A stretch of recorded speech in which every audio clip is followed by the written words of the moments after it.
contract with a state enterprise or a corporation or so, and they give it a big document and it can feel intimidating, but it really is not. And I think anybody can master it and understand it. And just as I would like you to feel comfortable to ask me anything any question that comes to mind, similarly with a contract, make sure you are comfortable and ask. Don't feel afraid or intimidated to ask any question. Yes? And I think most people know that this is a legally binding agreement. And most people say between two people, but it can be between more than two people. Yes? But usually between two people. And it can be between a person like your professional blood, or a company. And a company is a type of person, called an artificial person, or so to be in an organization, a company, a trade union, an NGO, any number of things, right? But also, a contract has terms. So, the contract must be saying something. And those things that it will be saying and speaking to would be the terms. Now, it can be in writing, or it can be oral, or it can be implied by conduct, i.e., a word need not pass, and you can still have a contract. Now, in some industries, customs of the industry will dictate the standards for the contracts. For example, in the real estate industry, there are certain basic terms that even if you don't have, now you should have a written contract if you're buying real estate or you're renting something, and you should. But even if you don't have that, there are certain standards like in the real estate industry that will apply. So for example, if you're going to be evicting somebody or you're going to leave an apartment, how much notice do you need to give? If it's a year-long contract, some people have to give 3 months. If you're paying your month every month and it's not a 1-year contract, you give 1 month, and most people kind of know that, right? Even in employment, too, you know, if you're leaving a job, most people kind of know that the standard in the industry to employment and labor law is a month's notice, right? So, and also, legislation speaks to some of the terms of your contract. Yes? So, are you a party to any existing contracts? What about you? Do you have any contracts? Any contract recently? I do not believe you. What about you? What about your serving back with your revenue staff? You know that it's the contract recently, I don't believe any of you. I don't believe any of you. And this is why every day, this is how we live our lives. Every single day, we are entering into contracts. Every time money changes hands or we do a service for somebody, do something for somebody, exchange for something else, we are entering into a contract. So all the time, we are entering into contracts. In fact, that's how we live our lives. In fact, if you want to even go on a bigger philosophical level, and you're hearing this all the time, I love this time in campaign and I love it. Because you hear these things all the time, there's a social contract between government and us as people, right? So every day, all the time, we are in contract. Because something just as simple as buying something from a store. If you go into a store, you pick up a pack of cornflakes, you take it to the counter, the woman take it, you give her the money, a bread, everybody know a bread. It's like $11 or $40. $11, you come, you give your money. You bring the bread, you give money, she cashes, she gives it, you change. You know, that right there is a contract.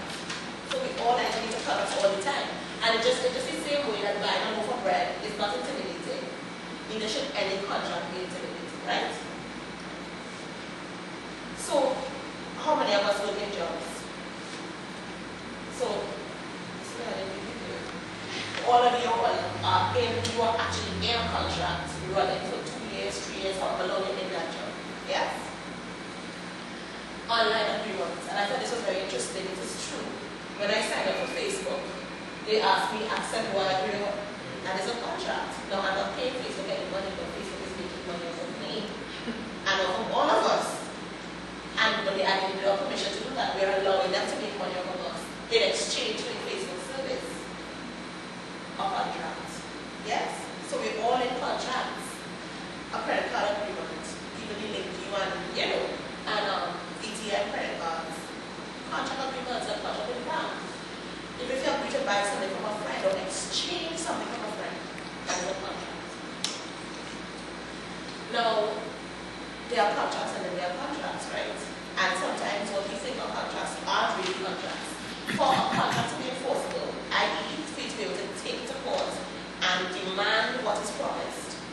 there must be certain elements.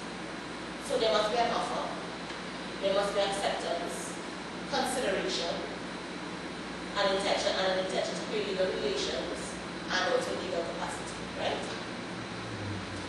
So in terms of what these things really mean, what is an offer? So an offer is a promise in exchange for performance by another party. And you can understand that I paid your house for you, you give me 500, I'll pay the house for you, what house for you? Yeah, it's an offer. But the thing is, an offer is not really an offer until it's communicated to the other person. And you have an idea in my mind, you want to see this person not really well offering, well, I could print it. And I have that in my mind, I'm going to tell my mother or tell the neighbor's son or daughter. But until I actually say it to the person that I want to go into the contract with, who I want to pay me $500, and who I want to provide the service to, I haven't actually made an offer. So there's that need to communicate the offer, right? Now, the thing is with an offer as well, certain things are responsibility. Yes? So, available while it stops last. Yeah, kind of. But, and that's real.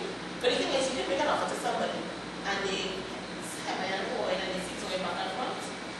Very often, in a situation like that, you make an offer to somebody, it's taking long to answer you. You can say, well, don't worry, I get another job, so I get another contract with somebody else to do X, Y, and Z, enough time for your to revoke your offer. And they can't do that, and that's perfectly acceptable.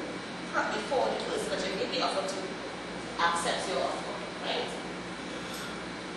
But if after he accepts and says yes, you can't revoke it, let me answer that yes. I think you'll cover it right now. Okay, alright.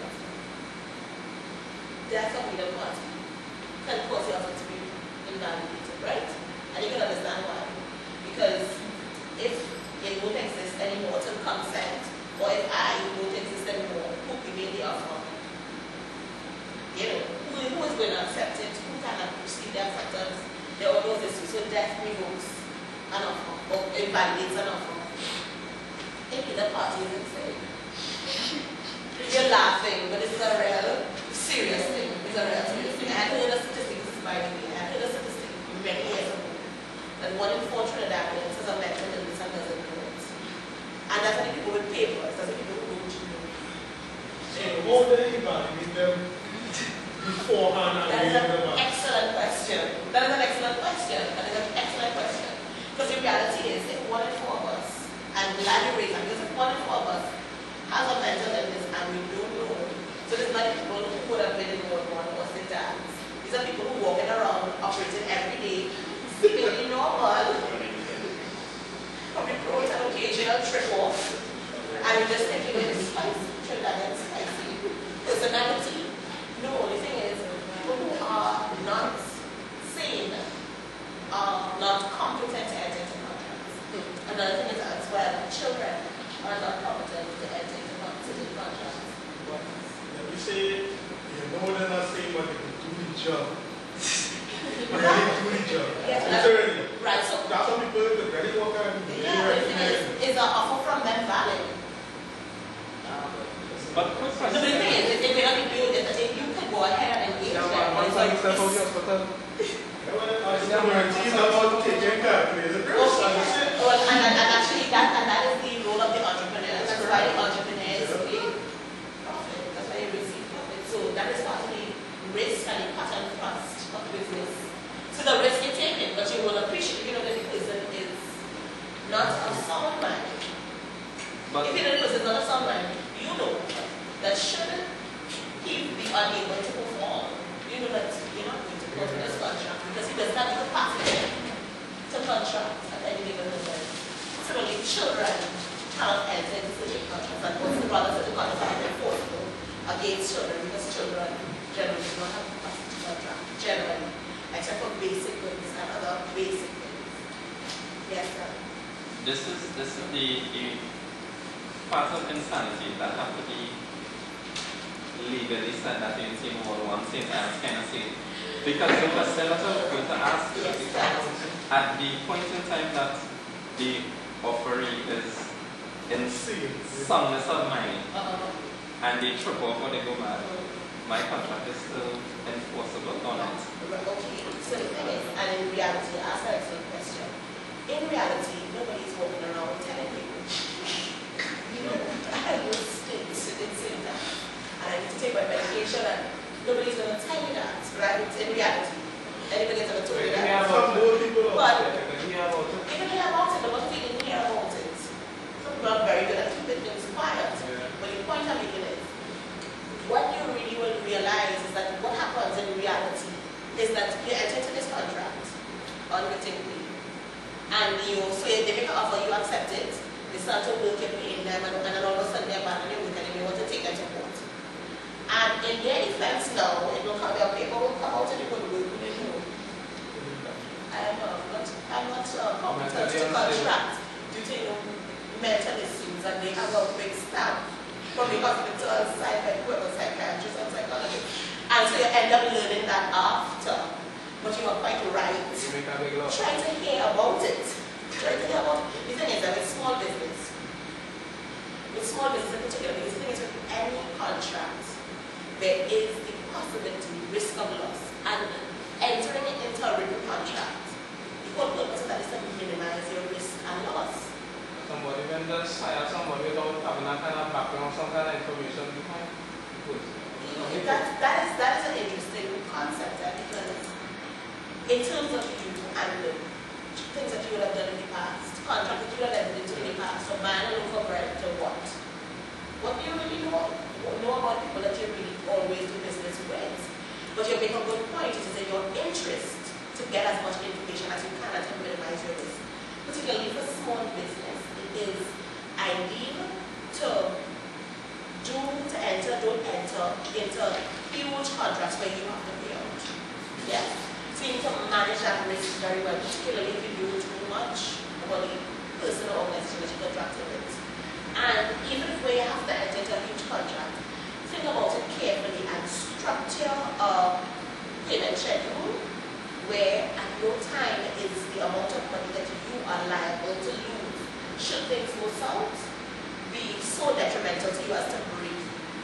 Yes, it's one risk of business. Yes. There's one last thing, consider this and then you can go on. If in contract or the terms of the contract say at a point in time of making this agreement, both parties are in soundness of mind, do I still lose out in the court of law? So, if I understand it, if you want what you want is like what you say. Yeah, that we are agreeing to it on this terms, and you're saying in the contract, I don't know how you would phrase it, but at the time of me making this agreement, I have no record of mental insanity. Well, right, so the next thing in that, first of all, a person who is insane can't even validly contract with you to say that. So that's the first thing, but the next thing is this. If you don't know, you understand? If you are mentally ill and do not know, So suppose you would not, so in that basically, I think that what you're really asking is that if at the time of entering, making the offer, the person was not mentally ill, is the contract still enforceable? That is an excellent question too. I think if the answer would be there would be a valid offer and a valid acceptance. However, if he becomes ill and cannot continue, then the contract would need to come to an end. If because of the illness he can't continue, then it will become frustrating because he can't. So then we get to a situation where now we need to assess how much is due to you, how much is due to him, and make a split and over. Yes. What about in case like if it's old people, and they get Alzheimer's, some days they'll be lucid and some days they'll be lucid. That's a brilliant question. Because you'll meet some old people on a date, and they, I shouldn't say old people, on a date, and they are lucid, they remember everything, they speak it clearly, and they tend to be very, very witty. Yes. Well, they have your toes, and you will think to yourself that this person is probably more sane than you. But if they and another day, they are totally different persons. So if that person have a problem mentally, no contract ever because you can't determine when they're lucid and when they're And the thing is that very often, so for example, that lucid day would have been right after a bad day. So, but you may not have known about that. person who on the road is not updated. You know, very often when older persons are not lucid, they're relative or have Alzheimer's and today's a good day, and they say, well, what you mean, and they explain. But if you read that older person independently and there's no explanation, then you really would be in a situation where you didn't know, but the person really does not have the capacity. Who is to say that that was a lucid day for me? You understand what I mean? Even if they're caregiver, whoever say that or sign something saying they were lucid while they come The thing is, that person, and even that person is suffering from Alzheimer's. And for example, and that is a disease about which very little is known. So who is to say that at that moment they were lucid? This may have been a good day where they had fewer instances of memory loss and so. But who is to say that at that instance where they were lucid at that moment? You understand? That's something that a caregiver should not say. May say, but should not say.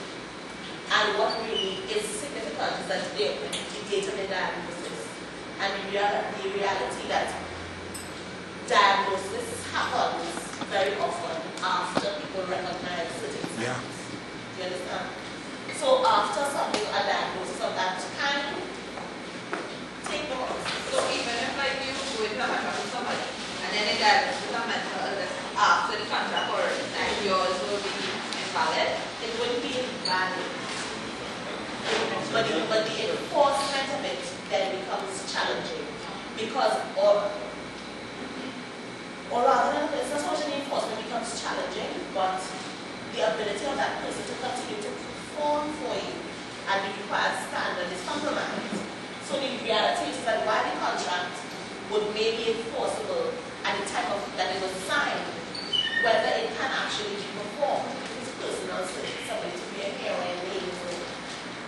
I have a fantasy that one day I'll be able to afford a stylist and I'll be doing everywhere and bring up to get a kind of way. And you'll be able to afford to have persons do this for you like quality. Quality, but more politically correct. Please God. But the point is in a situation like that where something that personal thing that the person has to give to you, can they really perform? So it would really be in the interest of, in your interest, to cut ties, to terminate the contract, and very often, you can discuss this later in terms, contracts can be terminated if one of the parties becomes insane, or rather unwell. But,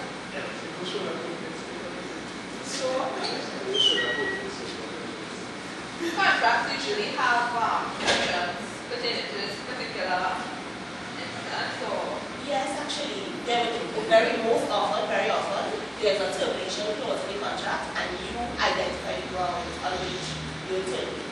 If somebody really cannot continue to fulfill the contract, and it's a contract of personal service where they have to do something for you themselves, then the contract, and they are able to, then the contract won't be frustrated or won't have to be because they cannot do it. Yes?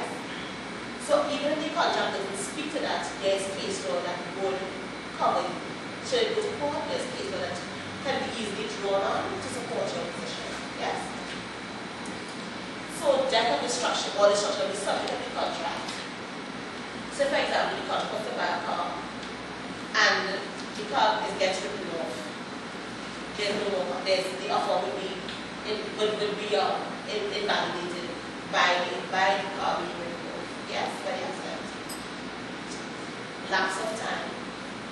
And that happens very often too in real estate contracts, where you have a particular time to take up an offer in employment contracts as well. In which somebody may offer you a job, but you have to tell them, you have to respond accepting or rejecting the offer by a certain date. So lapse of time can also invalidate your offer. And very interestingly, if there's a counter offer. What's a counter offer? That's the alternative acts. Yes.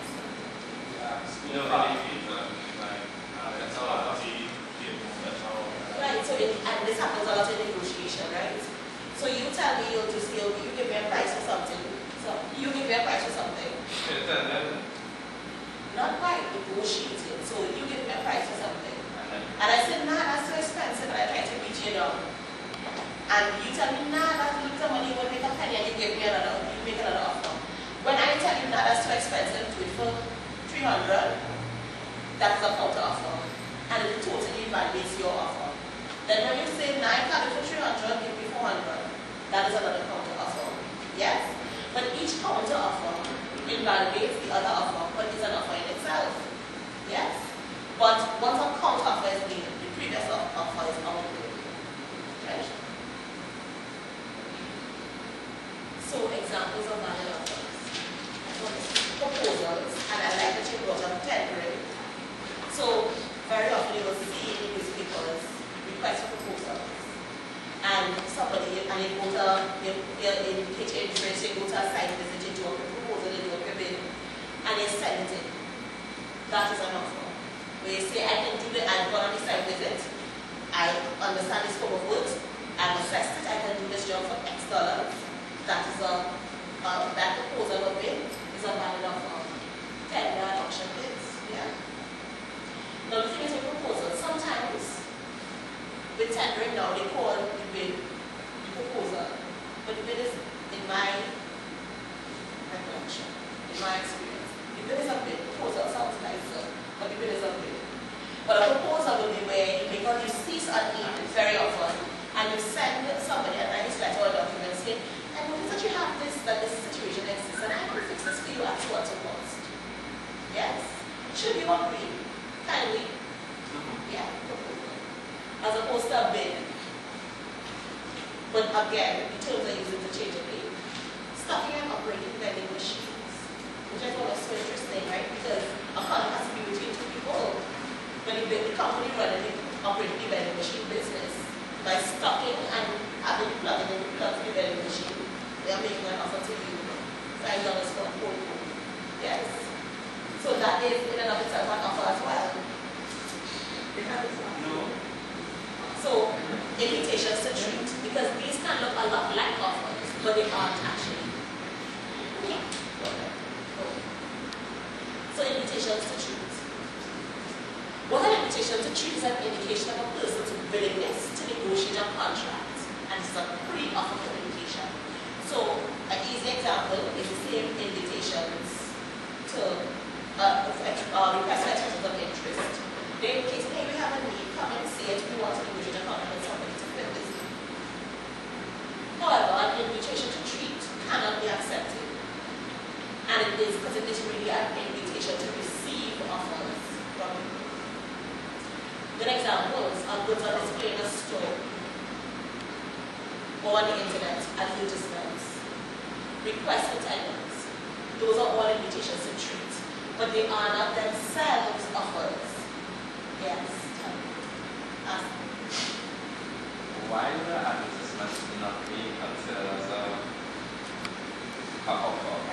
So we are lucky in that we're living at a time when legislation has done a lot to protect us. So there's consumer protection legislation and fair trading legislation in other countries, not so much in ours, that would require businesses to honor prices identified in advertisements. And it makes sense for business to do that if only in terms of maintaining a good reputation with the public. But an advertisement by itself is not an offer. It really is an inducement or an invitation to treat to come in and buy. Yes? And an indication of if you were to make an offer of the amount stated in the advertisement to me, I'll accept it. But it isn't by itself an offer. Is it taking me good to the counter and make an offer? You understand what I mean? Yeah. Yeah. Or say, you know what, I want this. I'm going to buy a free price on the table. That's an offer. I remember when I was younger, this is an aside. I remember when I was younger, you know, a lot of stores would have wrongly priced goods in the streets. And so your mommy tells you, you get a snack and you go to the, and then she give you a little money, $2 or whatever, and you go and you get a snack and you bring it, and they say, oh no, this is not the right price, and take it off. And there's such a complaint because you know it's small and you have this expectation, they can really validly. It's a strict contract law to take that price. However, now consumer protection legislation should prevent them from doing that. In our country, it's not the most robust, but one day is what it will be. But let's talk about something called puffing. Which I find such a cute little term. Puffing has nothing to do with cigarettes. But you see it on TV a lot. And I love infomercials. All these products guaranteed, crush ice, cure the cold, make you slim. Yes, when it's exaggerated. And it's enticing, it looks nice, but if you read it apart from it, think about it. It can't really do what it thinks it says. Yeah. Not just 2-3 months and then mash up, but you know, like a lot of blenders say, oh, it crushes and pulverizes, it turns ice into snow. Yes, I think, right? So this machine that turns ice into snow, it sounds good, but yes, the next figure speech, it sounds good, but what do you mean it will crush ice if you pulse it several times? Yes? But all of these exaggerated statements that really, if you think about it soberly, can't really be true. That is called puffing. And they are not really part of the contract. It's something that induces you. It's pre-offer communication to induce you into making an offer. Yes? Just put that in. It's not a touchable part of any contract. So acceptance is really that meeting of the minds, where you've made an offer and somebody says, okay, yes, I'll take you up on that offer. And I will, follow my part, do my part in line with the offer as you have expressed it. So what it is communication of the offeree's willingness to enter into a binding contract on the terms of the offer. Right? And the acceptance must be communicated to the offeree. So again, just like the offer, it has to be communicated. You can't just put it in your mind. And it must match the terms of the offer exactly. If it doesn't match the terms of the offer exactly, what will it be? Yes, it will be a counter offer. And it also must be certain. I must be clear. You must understand and make it clear, yes, I'm accepting your offer. And it must be clear what it is you're accepting. If it's unclear, it can open the door for it to be said of your acceptance. What you are calling acceptance doesn't match the terms of the offer exactly. And hence the counter offer. Now all that may seem a little semantic, but the thing is, when now you want to enforce a contract, particularly if the contract is not in writing, but you have a challenge in terms of saying which offer is it really. Because the offer now is the substance of the contract. The acceptance is basically a yes to the exact terms of the offer. Okay? So, yes. If you say that your bid, you don't say bid, but you say yes, you pass it to the court, right? And you go home with that offer. And then you really work now, and you put adding more work to that offer. What do you do? That's part of the relation.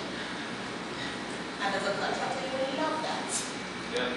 She be tell her. Ask Mrs. McDonald. As a When contractor, you really love that. Alright, let me say she be tell her, right? Yes, she will tell her. And she can get all out to do after. Price will back up from here. If after, so okay, so she beat it down, i.e., you made an offer, she made a counter offer.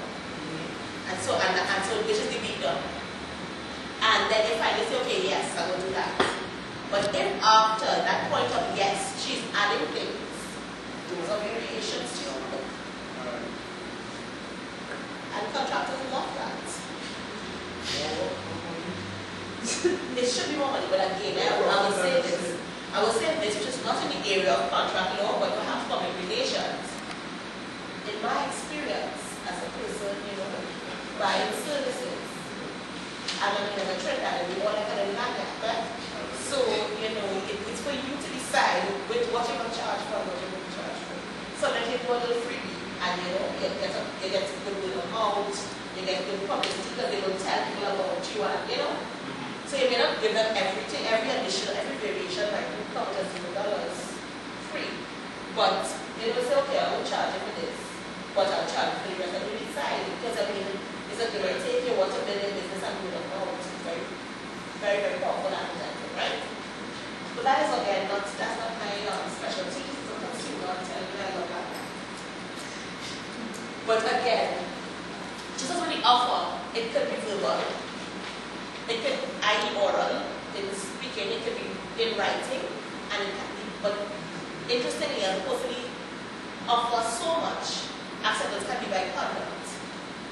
I remember many years ago, now I will tell you, I knew Laurette from work.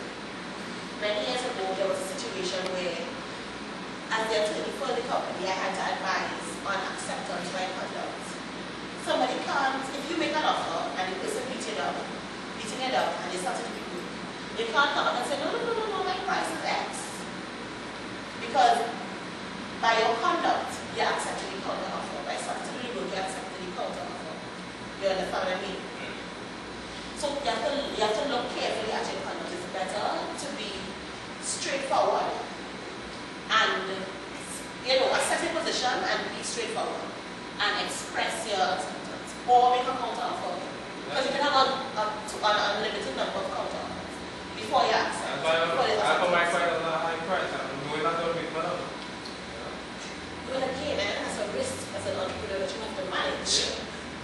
Because some people may be turned off by a high price. But again, that's better consumer speaking as opposed to as a local. But I see you watching my partner, but true. I feel as though you need to go, one of the bodies could be customer appreciation. Okay, so discussion points. A nephew discussed buying a car from his uncle. He offered to purchase the said car and said to his uncle, if I don't hear from you by the weekend, I will consider the car mine. That happens a lot between nieces and nephews and nieces and aunts and uncles and aunts, isn't it? You're nagging your aunt for something or your uncle for something, and they fell for you in a answering you. And they say, well, okay, well, if you ain't having anything, right, I'll take it. Does not happen a lot. Yeah? I have a niece who is constant in our house. So, the uncle did not respond by the weekend. Is there a contract between the uncle and nephew? No. Why? Because there's no acceptance. Well, thank you. Acceptance was not communicated, right? Perfect, right? And so it comes back to something that we hear all the time, right? Silence is consent. You never heard that? Yeah, but it actually isn't. It actually isn't. What do you think people mean when they say silence is consent in local parlance? It's actually by your conduct you can consent. So if I don't hear by the weekend, I don't hear words said, and I will get you bring it in a nice gift box and leave it.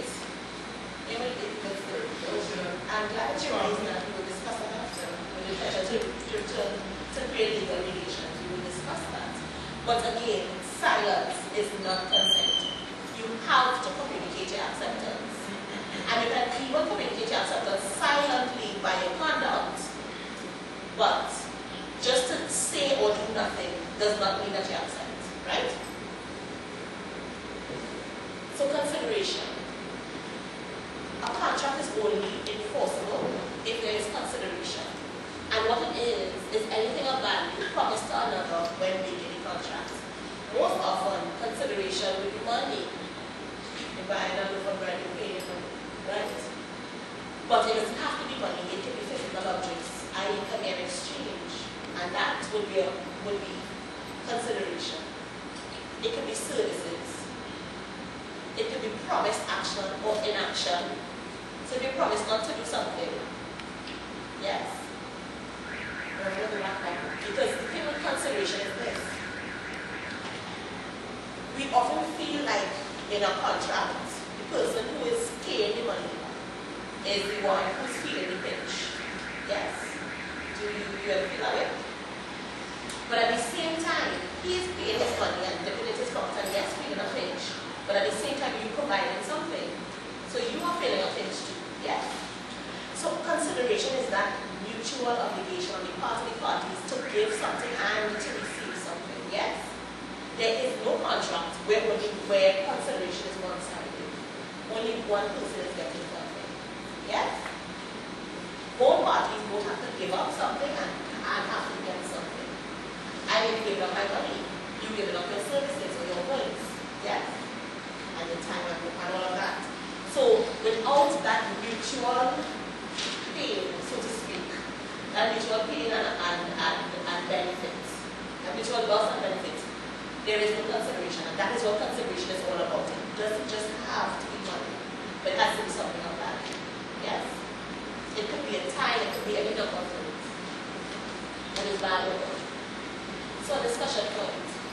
Aaron agrees to paint brand's house for $500. It's a dirty house. But do we see the elements of a contract here? There would have been an offer or counter offer to come to that point of agreement, and then the consideration is $500. Yes. So similarly, Patrick agrees not to repaint his own house in any color other than white, and Beverly will pay him $500 every year to keep up the bill. It's a contract. Yeah. Yes, it is. The why? But Patrick has accepted. How long can contract? Until we stop paying, yeah. But Patrick, there has been an offer made, and Patrick has agreed, he has accepted. And what is the consideration? $500. Yes. And that is more reasonable. If you have to pay your house anyway, I might as well you pay it. So yes, and he signs an agreement to buy, to buy David's car for $0. Is that a contract? No, the thing is, where's the consideration? Because yes, and it's free. David agrees to give me his car, I'm going to buy it from you. Yes. If for your husband and wife, you're supposed to pay your wife for your car. Okay, but is it a contract then? We come to an agreement to an arrangement, it's a contract. I didn't call it a gift. It's a gift. I love it. Yes, and exactly, it's free. And that raises now the issue of between the difference of contract and agreement. Now, in the last situation, David will be able to take back. If he does transfer the car to me, he will be able to take it back because it will be a valid gift. But I cannot approach the courts and say I'm entitled to David's car because he promised to give it to me. What are you on the car, sir? Pardon me? What are you on the car? If he put my name on the car, it is still a gift. I'm a half share in the car. But so no, if you sell the car, it's pretty money. It's only money enough. But the thing is, but if he does transfer the car or onto my name, it is now mine as a valid gift. But I can't go to court and I can't take David to court and say David promised to give me this car as a personal contract. No, because it lacks consideration. I give up nothing in exchange. Yes. Random thoughts. Going to check out for the 1 cent or for the value of the car? Right, so the thing is, so I am going to reinterpret the question. If I had here, I signed an agreement to buy David's car for 1 cent. Yes. Would it be enforceable? Not that it would be enforceable because I would believe that it would be enforceable because it has consideration. The question is, do I fight for the 1 cent which I pay for the car, or am I going to pay for the value? So now then there is a very, very huge issue called that speaks to sufficiency of consideration. Unless it's a beat up toy car, not even a good die-cast car. Right? Unless the beat up toy car that you don't buy it up and in plastic, 1 cent and a Honda City or Civic is not, it's not worth that. Because, so there's an issue there, and I'm glad you raised it because I remember back in the day, people, I've heard older persons say they would rent property to relatives for $1. But that is way less than the value of the property. That speaks to an issue of sufficiency of consideration, and that comes back again to enforceability. And it really undermines where you're selling for nominal or negligible amount. It really undermines enforceability and makes you wonder, is it really a gift that they're giving? It brings all of these questions to mind. What is it really a gift? What is it a personal arrangement? And then it takes us next into our next topic, intention to create legal relations. Because in the course of real commerce, who is selling a car, a real car, that can license them to drive on the road for 1 cent? Yes. For somebody actually sold a car it was tax purposes or something like that. And it's not like the person had money now. Yes. And they just want to get rid of the car. They couldn't just give it to them. And you have to wonder, why would you want to get rid of a car? You understand? It's a bit. Okay. But what is that? Which raises other issues in terms of enforceability.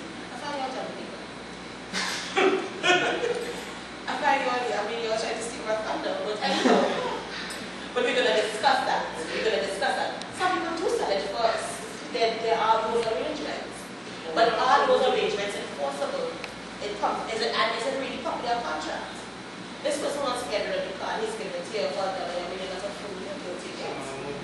Yeah, I mean, but the reality is, so that happens a lot to divorce. There's a movie I love called The First Wife's Club. Oh yeah, that's a movie. And the wife take all the husband's things in a divorce to sell it because the husband wants to be buying property. She cleaned him out and she sold everything for the son of $1. And since that is split, she dropped 50 cents on his desk and he is blue back, so she said, "Oh, fine, take the whole thing." And she opened up 50 cents. But that actually happening is rare and suspicious. Yes? Was it that? Is it illegal? It depends. Selling it for $1 is not illegal, but when it happens for different reasons. Let's go into it one time. It happens for different reasons. One reason, and it comes is not every agreement leads to a binding contract. Yes. Not every agreement leads to a binding contract, which can be enforced. Because the whole point of doing a contract is to have something that where you can say, here's what this is what we agreed to. So you're basically confirming the agreement in writing very often, right? When you have a written contract. However, bigger than anything else, because the person who will stiff you on a contract, forgive my language, will stiff you on the contract whether it's in writing or it's in the body, if they have it in them to do that, right? But what you want a written contract for is to be able to go to court and enforce it and get your money. Yes? Okay, back your money. So, the thing is, not all parties intend to be legally bound. So if you promise to give a gift, or you promise something, it's not always that way. Promises. Back in the day, a promise to marry was enforceable before the courts. Yeah. But it's really it's just a promise. It's just a promise. And then where's the hunger? That's what's the consideration I think you bring. But where's the suffering on the other part? But anyhow. But where there are moral duties as opposed to legal duties. So in terms of family arrangements, I know this story. I was told this story, I thought it was so cute. There was this young man who used to work back in the old days in Clifton, and he used to live in quarters down in Point. And a little boy, neighbor, made friends with him because he had a Nintendo. So the young man had his Nintendo, and every day the little boy coming across to jump in my Nintendo. So you get two consoles where they can play together, and he got two of the things, controllers.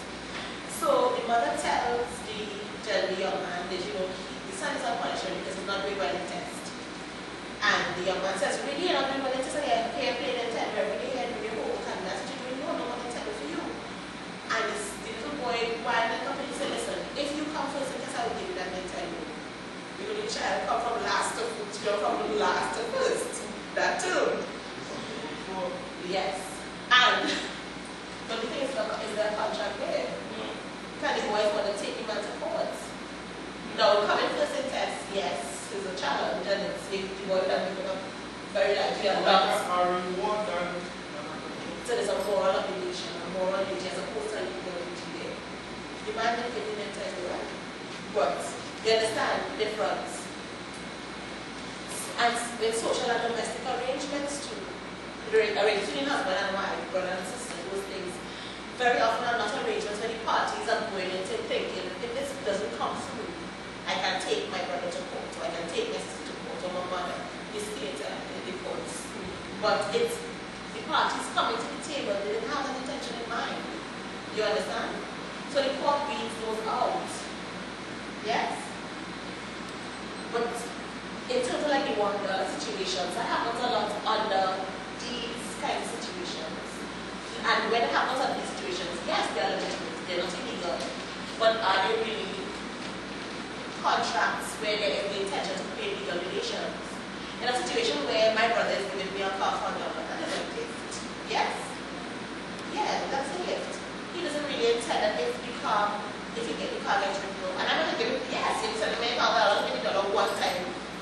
And he needs to go and rush to whatever, the car gets smashed up, or his wife prevents him from giving it to me, selling it to me. Is it really that when he made that offer to me and I accepted it, was it in my You understand what I mean? So, Yes. what about reasonable expectation? Reasonable expectation is an area of law that applies in the context of a different branch of law, not so much contracts, but a branch of law called public law and is applicable, where we're dealing with the state. So the people don't really only with the state, only the state. We have somebody was in a house for $500, and then you never make contract because it's not feasible. You're not going to take into quarter, so you're not planning to. So if it's no, the $500 will mean strictly, it's not a promise. Strictly speaking, it's not a promise because there's an idea of consideration, right? However, if it falls into one of these categories, it will be said that there is no intention to create legal relations. And offering somebody a house, if you were to enforce it, raises grave suspicions. Yes? And the court would now look at the intent, very likely. And I don't see that necessarily as being truly enforceable. $500 and that is it, and you get the house. I don't necessarily see that as being very enforceable. However, in terms of what you have raised, the issue of reasonable expectation, that can apply. I wasn't intending to go on that topic today. But that can apply in that if it was the state that offered you the house for $500, you now have a reasonable expectation because of the same social contract I was talking about, where you expect, I'm going to backtrack, the state or the government, because the state is operated like government, and the state does anything, it's true government, and they are the public servants. The state is a parent's patrie, which is a Latin term to mean as though it is the parent of every person there, and in the country, or the citizenry. And as a result, it has certain obligations to us. Yes? And they are enshrined in our Constitution. Yes? But more than what is in the Constitution, the law has expanded on it to provide, to speak to more obligations on the state. Hence, legitimate expectation. Right? Yes. Yeah, but like we said it, right? But like it's not like the same thing when you house, right? The building contract, like the person say, well, I said in the house for $500 and the house, they give their expectation, because they give their expectation with the house that so I so that like you there, understand? And when you do buy the house, you see the house sometimes you buy the house and it's not what they have in the contract. And you then take that person, like they did that person. You want to say, I feel as though we can talk contract and I'm going to reduce. But you want to raise it, very important issues. In terms of the, but let me finish with this gentleman. In terms of the house, for the $500 is an expensive house. But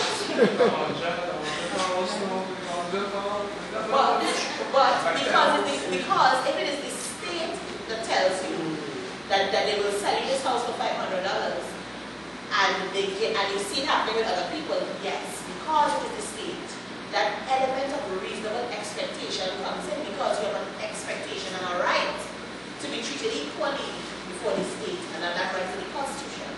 And if you see him get one, he'll get one, who is you? You have a right to be treated the same as them. So yes, there a reasonable expectation will be excited or induced in that situation. But that only applies to the state. Yes. But in that situation, by the way, particularly with houses, the law relative to a house, well, in terms of all transactions, by the way, you're supposed to go out and watch it, inspect it, satisfy yourself that this is what you're actually buying. So you don't get a 6 for a 9. Right? And particularly in real estate transaction, the doctrine of value applies. Because you have a duty to yourself to satisfy yourself that this is actually what I'm getting. Go and inspect it, get people to inspect it, all of that. If that is not available, that should excite your suspicion. So you should become suspicious immediately if you don't know what you can see, what you're going to spend it on. Yes. You wish to ask something? No. Yes. Okay. Let's say you got the ticket from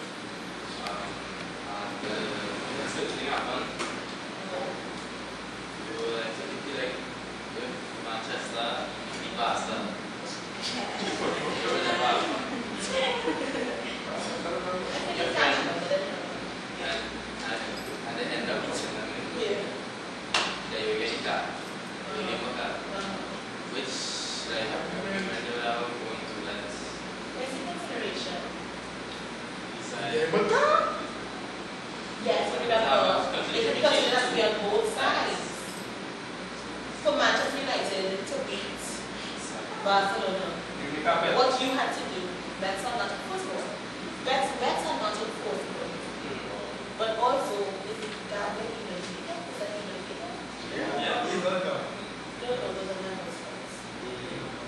That's I don't know about that. I don't know about that. I think they're confusing that with members club type situation. But let's depend on that for you. Permission, please. I don't really know. Yeah, but so that's another motion that we have to take a break.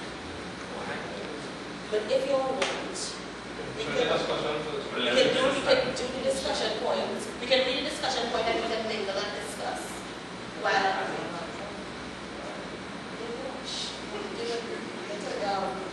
people's opinions are valid. You may have an answer, but you know it's good to hear from your colleagues. Mike puts an ad in the newspaper stating that he wants to sell his truck for $500. James goes to Mike's home and tells him that he's interested in buying the truck. After looking at it, James hands Mike $500 in cash, which Mike puts in his pocket.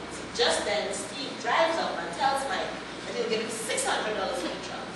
Mike hands James back his $500 and sells the truck to Steve. James sues Mike for breach of contract.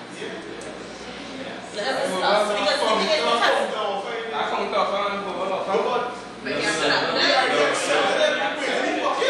so after, we go in after. The thing is an ad in the newspaper. What is the ad? What is the value of the ad? $500. It's an invitation to treat. And then the consideration is $500 and the truck, right? So $500 in exchange for the truck. So while Michael gets $500, he uses his truck. While James will pay $500, he'll get the truck. So there's a consideration. But and James hands Mike the cash. Is that sufficient to be an acceptance? Yeah. Now, he received the money. He puts it in his pocket. Right. So James hands Mike the cash, which is an acceptance by his conduct. Yes. Yeah. Yes. And so at this point, there's a contract. Him handing the cash, because Mike goes to see Mike puts the ad out, or rather, let's say that they didn't speak at all. I don't know how that works. But let's say that they didn't speak at all. Mike puts the ad and says the car is parked in front of his or whatever. They come around and see it. Right. And so James comes up, he sees it. Mike comes to Mike get it on the car, James says yes. And James hands him $500 one time. And James says, come, I saw your ad, I'll come and look at the car. And I say, well, okay, $500. That is the offer. Right. The actual hand, the $500. Consider two. But he puts it in his pocket, is the acceptance. Yes. Probably more tax.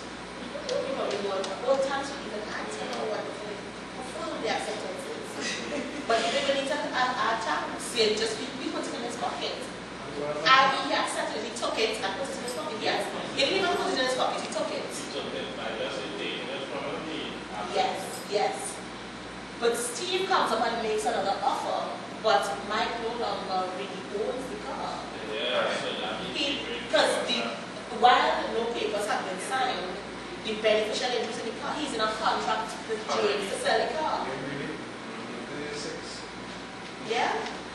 So, the 6, this is not a counter offer, this is a separate offer from Steve, but the offer is not and void because Mike has no ability to accept this offer anymore. And because the ad is merely an invitation to treat, Steve can't take any action against Mike for not having the car available for sale anymore. Yes? So that's now what you really enforce it. You will need to go to the court to say to enforce a contract if there's a breach. And what a breach of contract is a situation in which a binding agreement or bargain for exchange, which is the contract, is not honored and one or more of the parties to the contract by non-performance or interference with the other party's performance. So until there's a breach, there's no need to enforcement. And everything will be going along as we go. But when there is a breach, what that breach is a civil wrong. Yes. supposed to say is that a breach of contract is not necessarily something that you can go to the police for. So they will not be able to help you. It is strictly in the area of civil law. Now, in terms of enforcing it, to enforce it, you need to go to the approach reports. And depending on the value of the contract and the value of the breach, because somebody can report if I have breach, i.e. non-payment. If somebody fails to pay you your money, that's a breach.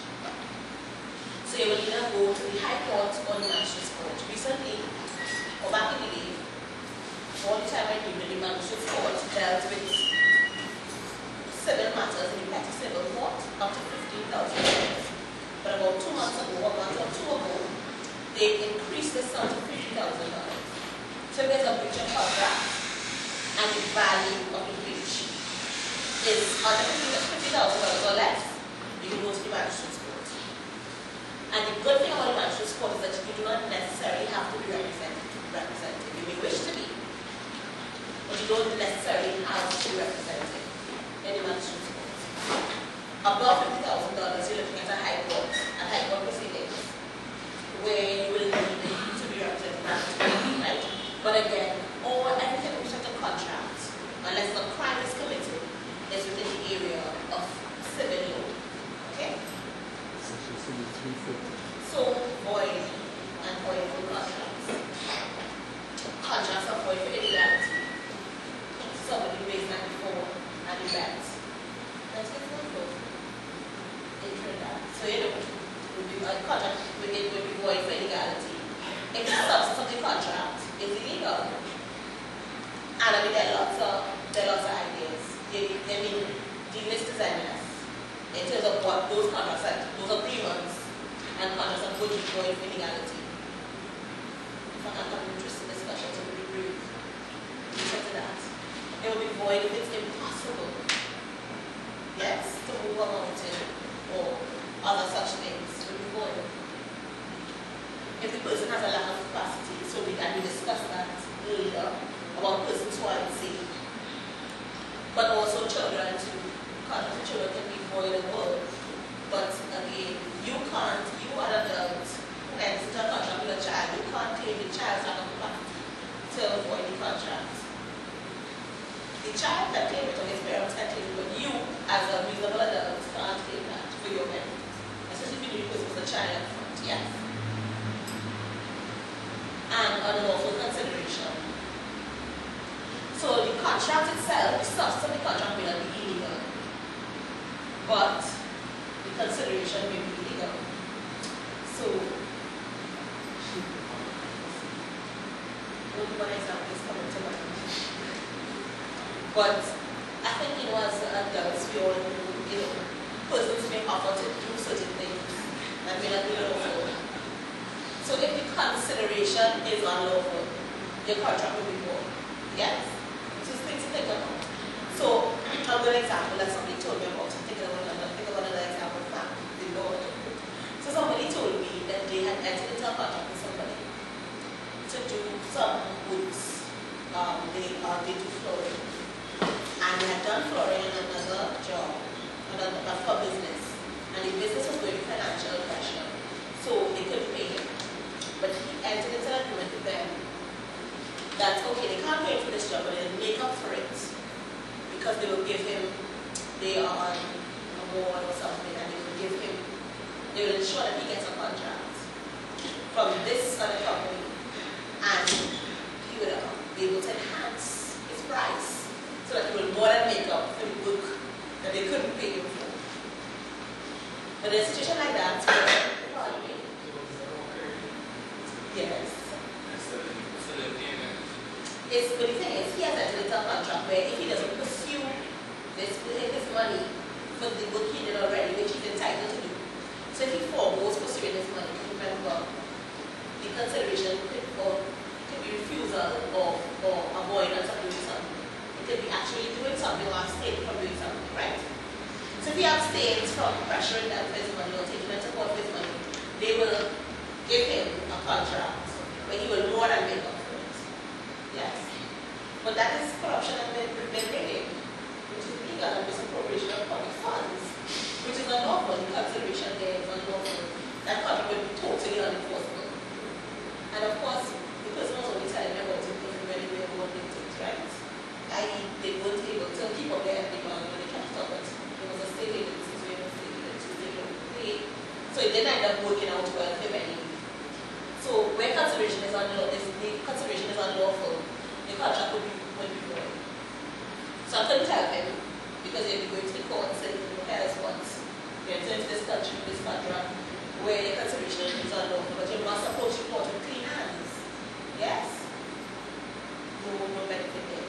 As a good rule of thumb, in my experience, all these situations where persons will promise you the sun and the moon in exchange for certain things, they often do not pan out, in my experience. So, drafting the contract. So, standard elements. Most contracts contain an identification of the parties, who they are. It would contain a description of the subject matter, but if we go back to identification of the parties, it will identify you by your name. It would usually identify you by saying where you're from. Some people go so far as to put an ID number, but it gives sufficient information so that they know that it is you. Yes? And how to track it down. So it's something like that. It contains a description of the subject matter, i.e., if it is a car, it would say the red Toyota Corolla registration number XY, PBX, whatever. So again, it will give enough information so that the subject of the contract will be clear. It will speak to the price and how the price is paid, the consideration and how it will be paid. If it's a service contract or an ongoing contract, how you can place your orders, or how the work is to be done, like with landscaping contracts. You know, the work will be done periodically. It's to keep maybe to maintain a loan for a particular period of time. But over that time, the loan has to be cut regularly, but they would say at what intervals it would need to happen. And how they would request that the service happen. It was speak of warranties, liabilities, and dispute resolutions. Not always, but it can. So liabilities, for example, there will be certain situations, particularly if the work related to motor carrying is dangerous, like with landscaping. The person may indicate that the landscaper may indicate that he would not be taking liability, say for broken windows and so. If he has been asked to do something where he is without the backup and stones fly, he may give a warranty that he will take care of those things. He will pay for those things should a window also be broken as a result of his work. It may speak to dispute resolution. Many contracts speak to dispute resolutions. However, even if it doesn't, you have a right of access to the court under the Constitution. So it doesn't have to, but it can. Very often when contracts speak to dispute resolution, what they really do is that they will put in a clause saying that if the parties have a dispute, they will mediate, which means the parties will come together and in an attempt to work out their issues, work out dispute with a certified mediator in the room, mediating, being a moderator between the two sides. And very often that mediator will have some experience in law and they will provide some insight as to the party's position in the matter.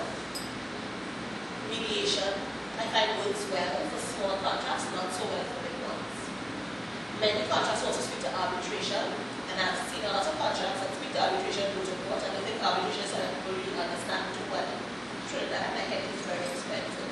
In fact, my ambition is to become an arbitrator. But it also will speak very importantly to where messages are to be sent and received. So, for example, you may put in identification, the parties will identify yourself by your address. Excuse me, Yes. by chance that is a crack in a moment has been made. I am not in class. Iceland.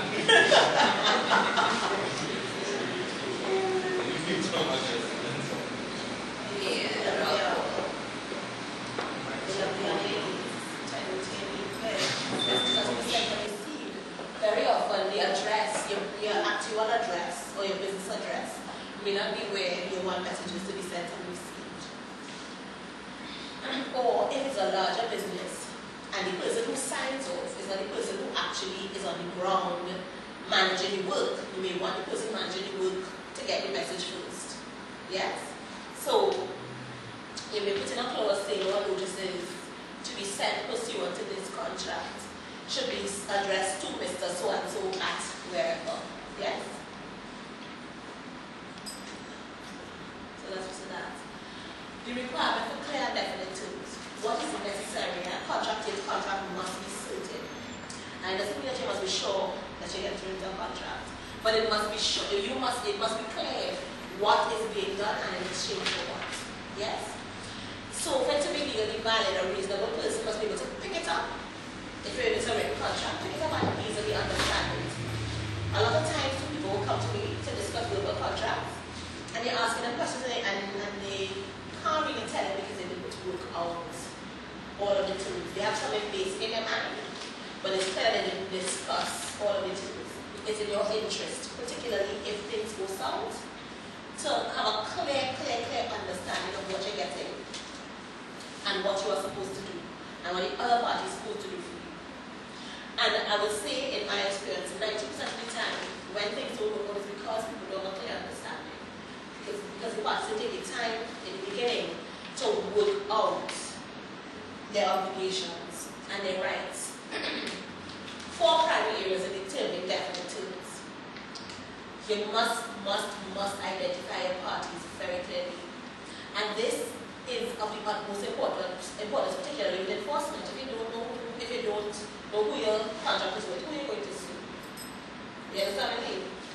So that's the first thing, and it's very critical. Without it, your contract totally falls down. The time for performance, critical. There may be a contract, but remember, just like offers can lapse with time, some contracts can lapse with time. We had mentioned real estate contracts before. If there was an agreement to sell or buy land, most of a 90-day life or 90-day validity period for the contract. And if you don't comply with the 90 days, you lose your money. In a situation like that, where if you don't pay attention to the duration or you don't speak to the duration in your agreement, and you're allowing the normal industry practice to happen, 90 days can pass like that. And then you're out of the 10% of business. You understand what I mean? Yeah. Additionally, if it's supposed to have a particular life, it's easy enough when we do one-off contracts. So for example, you go to the hairdresser, and as a one-off, you don't necessarily need 10 to tell you big document that. You appreciate that it's for this purpose. It's for when I'm sitting on in the chair. Because chair she's working on me and I pay and I gave that. But an ongoing arrangement should speak to time and duration. A good example, sorry, some personal example. As I was telling this young man, I'm renovating to establish my office. And the contracts are taking long. But again, if I was firm with him on time, there was definitely a duration. But certainly, that is critical. My contractor in breach, I could take him to court. Not that I like him, so I won't. But, and he's a nice guy, he's good, he is good. But the thing is, he is in breach. Because he has taken too long. He has taken well over the time that we have stipulated. He may be working at the same works and that's why he's stealing our money or anything like that. But at the same time is the essence and time is money. And it's important to stipulate that very often people have an expectation that you will do certain things for that particular time. And a lot of them that cause a lot of dissatisfaction. Or that you will get paid that particular time. Very often as small businesses, and this might be to somebody else to do something, and you rush through because you want to get, you want to present a professional front and build a reputation for reliability, but then the money, the payment takes long to come. So it's the establishment of a duration or a schedule for payment and for the delivery of the service or good is important, and it's important both to you and to your client. And of course, the price is very important and how it will be paid. If in a situation where work is not going over a period of time, you may not get the money as a lump sum. It's very likely will be broken up into tranches, but it is in your interest as well to to determine how it will be paid, when it will be paid, whether you have to meet certain deadlines or milestones to get payment, and whether that payment will be made on the same day or whether there's a period in which it will be paid.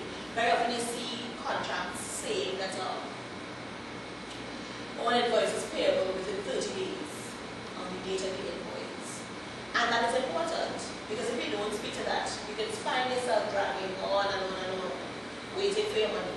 And that is critical in terms of keeping a small business alive, particularly with small businesses. I heard a story about someone, I mean, as a lawyer, the number of stories I hear is endless. I heard a story about someone who had started a stationery business, and they were working somewhere, and his family had started a stationery business, and he was working somewhere, and the company that he was working for decided to patronize his family's stationery business, and it's a small business. So they took the stationery, but they didn't pay on time, and they took a big order.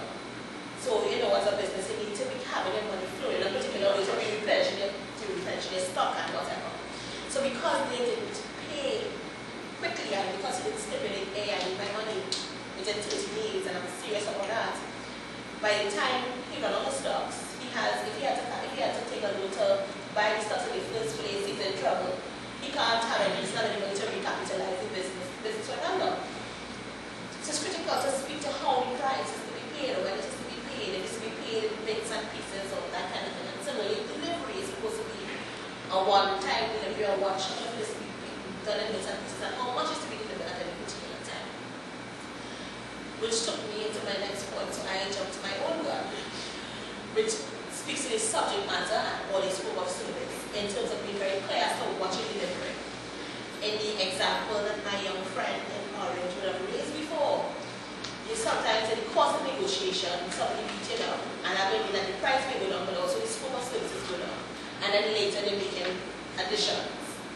But it's important for the scope of the subject matter to be stated very clear, even if it's verbal. The contract is for this. Now, it's not to say that you must be rigid as a business person. You have that latitude and flexibility to, to work with people in a particular way, so that your business can grow and so you can maintain positive relationships with them. But it's important to know what your scope of service is, and so that your client knows that this is what they can expect. You will be doing X, Y, and Z. Yes? And how it will be delivered. So when drafting, be sure to include all the terms that you can think of. Now the reality is that you will never think of every possible eventuality that can happen. And if every contract took into consideration every possible consideration, contract will be bigger than the book. So it's not practical, but those major terms that you need to be adhered to, duration of payment of the contract, how services or goods are to be delivered, and when payment is to be made, on what basis, that kind of thing. Those things are critical, and all those things you can think of, particularly terms that will be important in terms of making or breaking your business. Don't be afraid of creative solutions, not accounting solutions, but creative solutions generally in terms of service delivery. And you should use specific and binding language as much as possible. Try to be specific. So you will use shall as opposed to will. So X shall pay Y $10. Y shall wash X's car.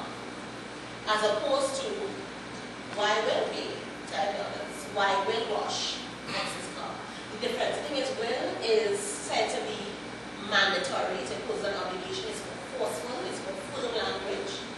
Will is, for lack of a better word, more wishy-washy. It doesn't have the same force of obligation that shall has. So this is a sample agreement that I have prepared for you. And so if you want to share it out, top of yours, you'll say top of yours, it has the Republic of Trinidad and Tobago. That is important because it speaks to where the contract is made and is an indication of the law of the country that applies. So this agreement is made this date, so important, you must put in the date. And between you put your address there. Here now to refer to as a provider. You can refer to yourself as anything you want, but try to use most professional terms possible. Provider and whomever your client is, notice their proper name. If it's a company, try to use their correct name. So very often, business people know my particular name, but when they look at their registration documents, there's not a proper name. Similarly, we may know people by particular names, but that isn't their proper name. Obtain relevant documentation if only to put it into your contract properly. Such as parties can be identified. Should you need to go to court? You have everything in order. Yeah, everything in order. And more than that, if you put between Denzel and Abby, who is Abby? That's not my name. People call me that, but Abby isn't really my name. Yes. So when you have the wrong parties, that really impairs your ability to sue anybody, to take anybody to court, because their first defense is, this is not me. And quite rightly so. Maybe a signature and what I'm saying something. That's a signature. Who is that? There's a signature when you see it, actually. Here's what Jackie said. Many people tend to disavow knowledge of their signature when things result. That looks like my signature is not my signature. But at the same time, it may be their signature, but it's not the signature that is you have identified at the top. And these are the parties to the contract. And then people do have similar signatures. So for example, I've got an example that I find that some people write on their whole name. And then people have common names, like I have a friend, Fernando, and I remember I called something, and they put me on the subject, so I'm talking, and they're like, what? I said, Abby, Fernando, why are you acting? And he said, yes, it's Fernando, but I think you mean the other person. In the same organization, some people have common names, and they tend to write out their names in terms of having a signature that may be more unique. So some people have very, very unique signatures, but other persons would, their signature is simply writing out their name. And if it is done like that, those signatures can look very similar. Yes. If you know the person, for example, as Fernando, but he is not really Fernando, but Hassan Khan, but it's called Fernando.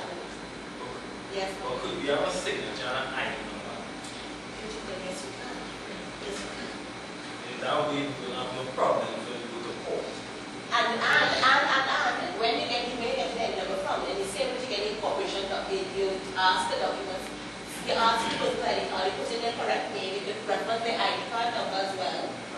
And you see what their signature looks like. Yes? Yeah. So that's even greater protection for you. I'm glad you raised that. So if we go on to say the client hereby engages in provider to provide services described herein under scope and number of services, and then you see a subsequent section that speaks to that. The provider hereby agrees to provide the client with such services in exchange for consideration described herein under payment for services rendered. Now the thing is, here you can just put the amount of money. Here you could say what the scope of services, so say what the services are, landscaping services, or hairdressing services, or catering services, whatever they are.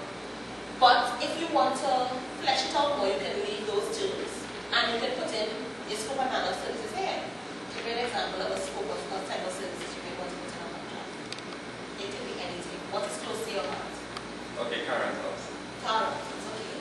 So car rental services, you can put car rental services here, describe here, or provide car rental services described here under scope and manner of services. In scope and manner of services, what kind of information do you want to put? The period that they burn capital, Yes. the cost of being paid, You can put that in here.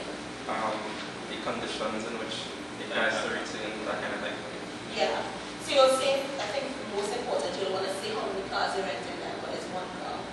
You may want to identify the make and model of the car, the registration number. You may want to say whether you rented to the person with a full tank of gas and they must be returned with a full tank of gas. Yes? You may want to say that you will provide insurance in the event of an accident, what they have to do for you. What they have to pay, they have to pay the insurance excess, or they have to pay more. So, yeah.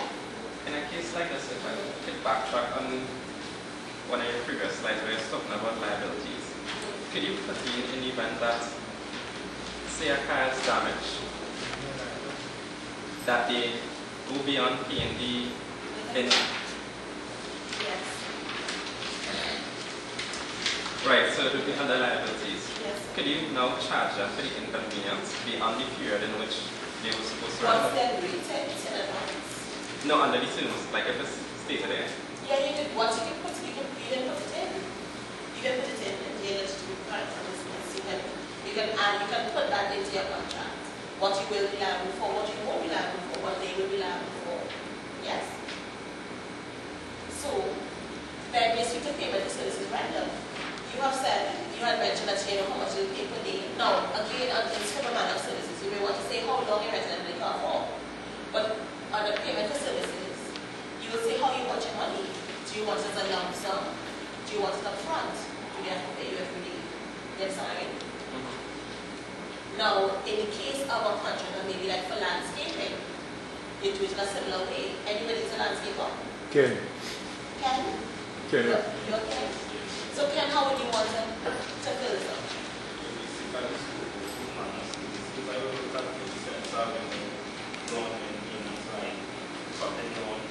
Right, and you will also have good enough plans, right? And you will also have general landscaping in the sense that you coordinate everybody time in the year. And these different kind of things, but when it comes to maintenance, it comes under one package for maintenance.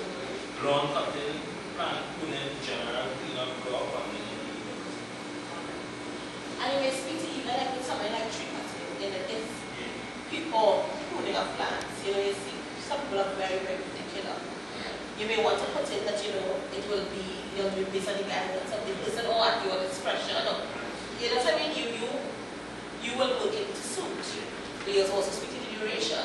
How often are you going to come and cut this lawn? How often are you going to prune?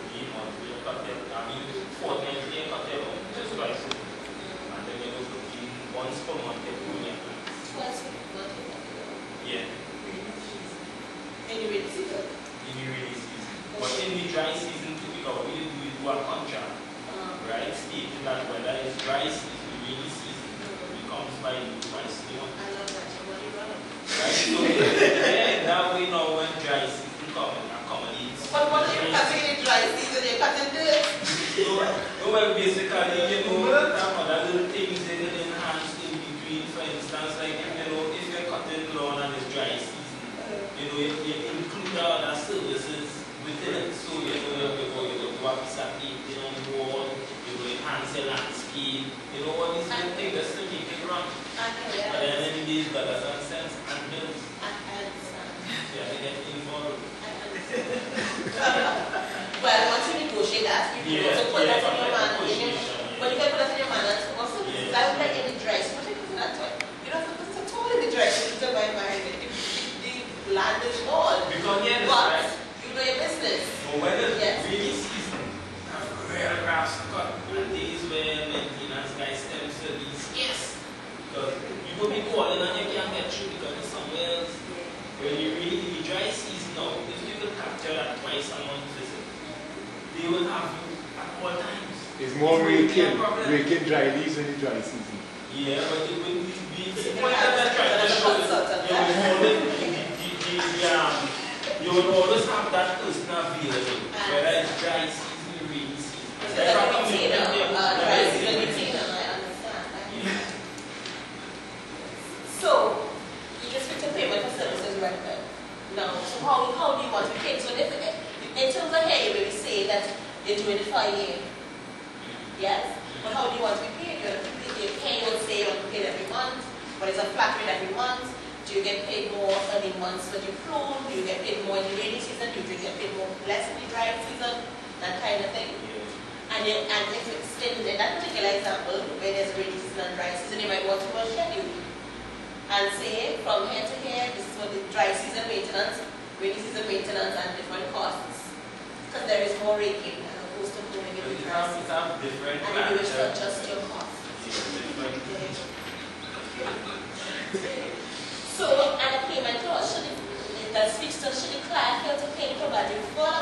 specified in any invoice within a specific number of calendar days of the invoice's date, a late fee equal to X shall be added to the amount due, and interest of how much of a percent per annum shall accrue from the calendar day following the invoice's date. This is very harsh. This is not usually enforced, but again, as a PR decision we could take, but they will enforce this kind of thing, okay? Late fee. Well, again, PR. If you have to make decisions, you can amend it, you can cut it out, you can whatever. I know in some contracts they do put a late fee. Most government contracts that I've seen, they do put a penalty. There is a 30-day payment clause in which the government, the state is supposed to pay a penalty, delay damages or whatever. But I've never once seen that paid. I've never once seen that paid in 10 years. So it's something to think about. You may want to leave it in, but so whether you will enforce it, who knows? The late fee applies more for rental, like houses. No. So with rental that applies, but I have seen late fees with lots of things. Penalties for late payment, yes. Penalties for late payment, particularly with government contracts. I remember when I used to deal with engineering contracts, and like FINIC, which is another type of contract form, but it's longer. They will delay damages for delay, and delay in payment included. So, there's a penalty for delay, but again, I've never seen it paid. I've seen contractors claim it. And what that means is that I'll really press the account department to get your check ready for you.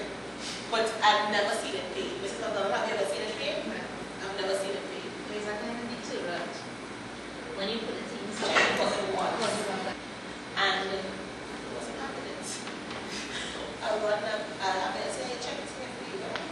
And if as I think that person did take the company to court, I told you the instruction that the advocate attorney can just run and make a payment into court, so the interest will start running. Okay? So it's not often enforced, the late fee, but you can put it in, and there is something that I've seen put in, as I told you, over 10 years, seen put in a million times. Seen somebody attempt to enforce it once, and it wasn't successful. But anyway, so this is how we close off the contract. You can put any number of terms in a contract, and if you look at the back of the page, standard elements. You want to, of course, we talked about the identification of the parties, we talked about the description of the subject matter, we talked about price, delivery, and payment. In the same way, we're talking about the rainy season and dry season. In the rainy season, for example, when grass grows furiously, you may want to have a situation where you can call out your maintenance contractor and have him do an additional cut. So how is that to be done? So again, remember we spoke about notice. How to give that kind of notice, whether in writing, whether by phone, whether by fax, email, what. So you can speak to that. You can speak to warranties, liabilities, and how you resolve disputes. And as I said, where and when messages are to be sent and received. And then the close of your contract, this is just a basic standard where every contract in the is closed in witness of this, well, most contracts say in witness whereof, but you can just as competently say, in witness of their agreement to the terms above, the parties hereto affix their signatures and signed by the signed by the written name. What's your name? Dara. So signed by the written name, Dara St. Vincent, you will sign here in the presence of, you can have a witness sign, and that is very good when you're going to court. You can have a witness sign it, it comes out to your benefit. And then you put your client's name here, he signs here. If it's a company, you would say sign for on behalf of the written name company by so-and-so, its managing director, in the presence of whom, and the person who is authorized to sign will sign here, the witness signs below. So that was it. So do you think you all will be able, should we need a rise to draft a simple contract? Yes. If it says that you're going to sign an agreement with somebody, when you're going to breach it, this is just like and you like spell a wrong name in your signature or something, so you can say, well, I don't mean. Right, which is why the witness is so important. So the witness has to check and make sure everything. The witness should check. But if the witness was how that, like, you had to go to court if they, You would how many issues? right, so if somebody were to do that, you would give a witness. Yes. Or at least one affidavit. Saying that they saw you But they would sign say that contract. Because I know, and it's like, I think tickets, if they spell anything wrong, or they put something wrong, you don't have a... People have said that, but that is always so. It can ultimately depend on your magistrate. But if I've seen it happen where the offense no longer exists, so you realize with motor vehicles and road traffic act, I remember seeing years ago going on legal affairs websites or in the red notebooks to find something, and there was a note. This piece of legislation has been updated so frequently, they can't vouch for it being up to date, and it's not amended, like the regulations aren't amended, because it changes often. So what was an offense yesterday is not necessarily an offense today. What street was a no entry today is necessarily to be no entry tomorrow. But so the thing is, in every job there is room for mistake. If in a ticket you are sufficiently identified, where the court will accept that this person identified the ticket is you, so you're not getting one. And similarly, if in a contract you're sufficiently identified, so the court will be convinced that this is you, no, you're not getting one. What about if they put your address good, your driver's license number good, your license plate and car good, but then if a completely different last name? Why would they do that? I don't know, police trip, I don't know. I do not know that to be the case. Anna Ramlogan was in my class. Most police officers are more educated than the average, and it's true. Most police officers have no oriented. I don't know anything about that. The environment is cheap. I don't know anything about that. James Philbert was in the year behind the university. James Philbert was a lawyer, the former commissioner. This commissioner is a lawyer, him a master, something like that. All of them are very well educated. That's normal on the street police. They are very well educated.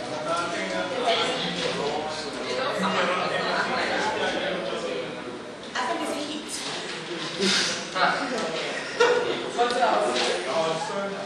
But they are very, very well educated. They are very well educated. But in the same way that every magistrate in a road traffic matter is convinced that the person identified on the ticket is you, despite whatever anomaly, then really. So, like, if you just leave it and don't study it because they have a wrong last name. I'll tell you something else, sir. If you get a ticket and it's spelling your last name wrong, and you come to court, it's you.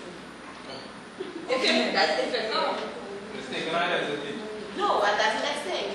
If you get a ticket and you come to court saying, my name is spelled wrong, this is not me, and the officer's testimony that you wrote it and handed it to you, and you came to court, it's you. And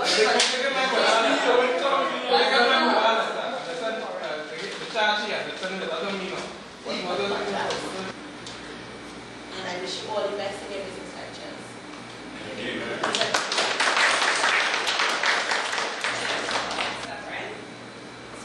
My name is Lauren Atwell. I am from Princeton.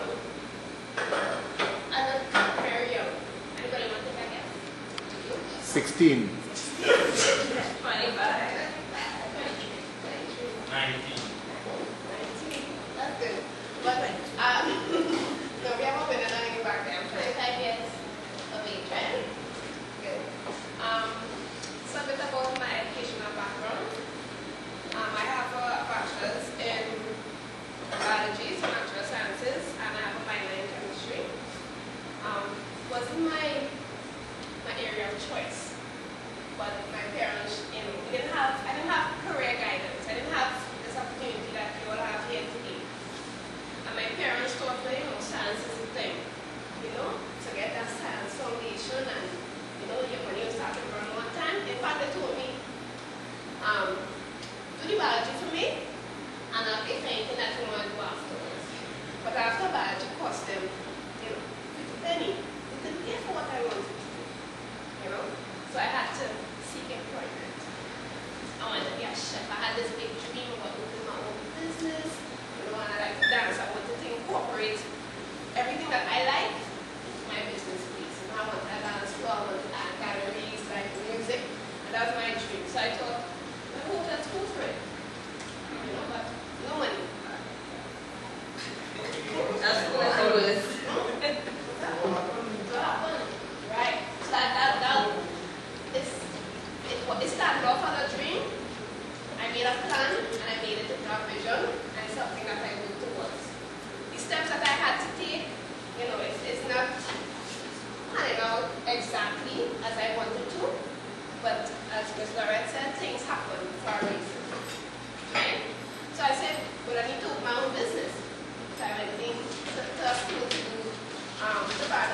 course, but I have no business background, none, all sciences. And I was scared. I was scared to just jump into something, like I'm going to be in business or something like that. And, fear of conquer, right? But I was told that I had what it took to pursue my master's. I was scared. I have no background about business. What am I going to do? To sit down in a classroom with all these professionals and say I want to learn about business. You know what I mean? But I decided to take on the challenge. Everything happens in its time, right? So now I hold my master's in entrepreneurial management. And I'm very honest with you. When I got into entrepreneurial management, I didn't have, much of a clue what entrepreneurship was. Everybody would talk about, about owning your own business and doing your own thing. But I was, pleasantly surprised by the fact that entrepreneurship is not just a module or something that will help you, move from one stage to the next. Entrepreneurship is a mindset. It's about finding, it's a subject, a spirit, something inside of you that once we have the right stimuli, right things to, pull at that, we could expand and transform whatever little thing you want to put in mind, right? So today, that's basically about me. I work at the School of Higher Education now. I'm a marketing executive there. So everybody who walks into the school and they need some guidance as to what exactly they want to do. They have this and they want to know. They probably have CXC or they have a degree or they just have a passion for something and they want to know, what is the next step that I can take to get from one point to the next, right? So, I'll talk to you about a little bit about career guidance and developing your resume, right? Want to share, a bit about themselves and things that they want to do. I just wanted to share something actually, which is something that I learned, that a job, just like how we want to work for ourselves, understand? You have to love what you do. Understand? That's the first advice I can give anybody. You have to love what you do. Even if you're working for somebody, you have to love it in order to want to do the work. Because if you don't like it, you could be at the same job for how many years, uncomfortable, unhappy, and very miserable. So I just wanted to share that. So, we find that very often your passion transcends what you do. It's reflected totally in what you do and how you carry about yourself and how you present whatever it is you do. Now, when you develop, this is called a developmental matrix, right? When you're sending out your resume, right? It usually uses the organization before you get there. Whatever you send to your employer or your client, it has to represent you. It has to reflect your passion. Reflect all your qualities. What will make you stand out from somebody else, right? And very often we send out a generic resume. We just send out, we went to school and have some colleagues there and a couple of references, and that's it. Now, what we want to talk about here today is how to make your resume cut above the edge. To make the HR manager or your client say, this is the person I want to work for, this is the person I want to give my money to, and I want to receive their services. Your resume has to make them excited about what you have to offer, right? And very often, let's see, your resume, you may have to send it by email to somebody, foreign. And when you go there, again, it has to withstand, all the critiques. And they want to know that what they get is credible, right? So these are some of the elements, that we need to incorporate into your resume to make it, that much better for the competitive advantage. And competitive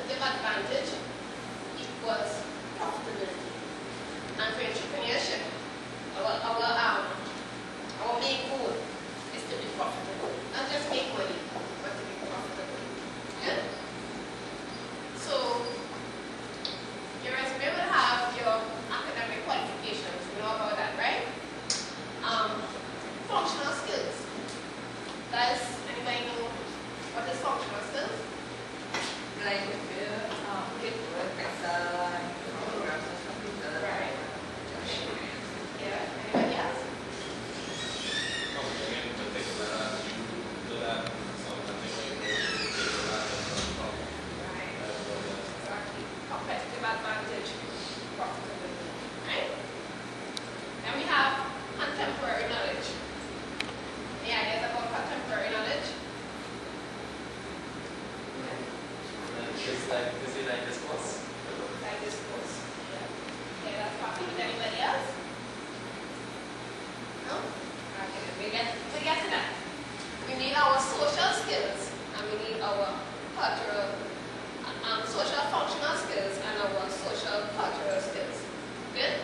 So let's start off with the academic qualifications. And maybe as we go along, you'll probably, develop your development, work with developmental matrix, probably first, in case of design, right? So, the academic qualifications account for 20% of your resume. Now, the aim is to get 100%. When the HR manager or your client watches your resume, let's say you have a bit of a grading scheme, and your aim is to get 20% in each category, right? So you have the academic qualification. Let's say you have CXC or A levels, right? You have 1, 2, 3, 4, 5. So let's put this at say 4%. If this is all you have at the academic qualification aspect, we're starting off with 4% out of 20%, right? The aim is to have the full 20%. Good? So in order to do that, we might need to add on something onto our CXC. Yeah? So you may want to go on to probably a diploma. Now your diploma doesn't necessarily have to be, yes, we want you to be passionate about what you do, but you also want the foundational courses that can really take you to the next level, right? And we want you to be able to, complement the overall vision. We don't want to waste time, in doing anything, right?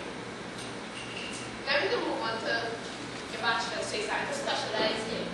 So, the CXC and the A levels would have been, a broad aspect. And you start to zoom in on your target, right?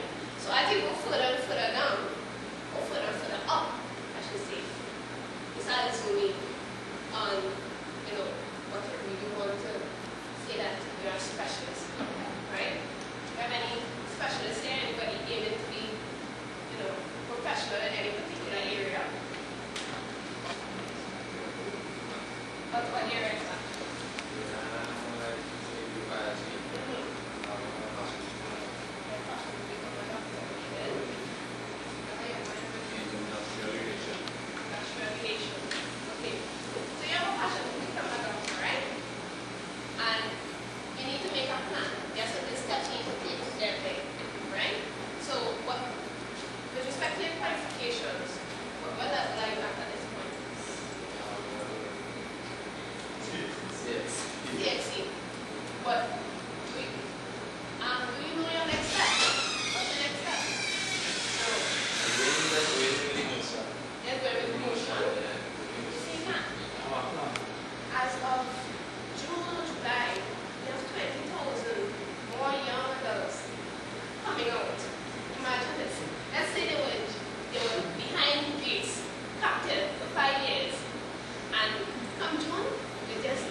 weeks, you have to go full time. Because you're always working at night. Yeah. Something like that. Something like that. Yes. Right. But you realize that as you go on, you can plan to complement the actual, the environment that you have right now. Good. Now we have functional skills, right? And, we're here now today to learn about entrepreneurship and, kind of zooming on what this is entrepreneurship thing is about. Good? And we realize that when you need to source and select. When you're sourcing and selecting, again, you have to be very particular, with respect to your plan, exactly what you're going to do to get to where you want to be. You don't want to waste time again, right? So then you train and develop. You have to, have training and development within these, different areas.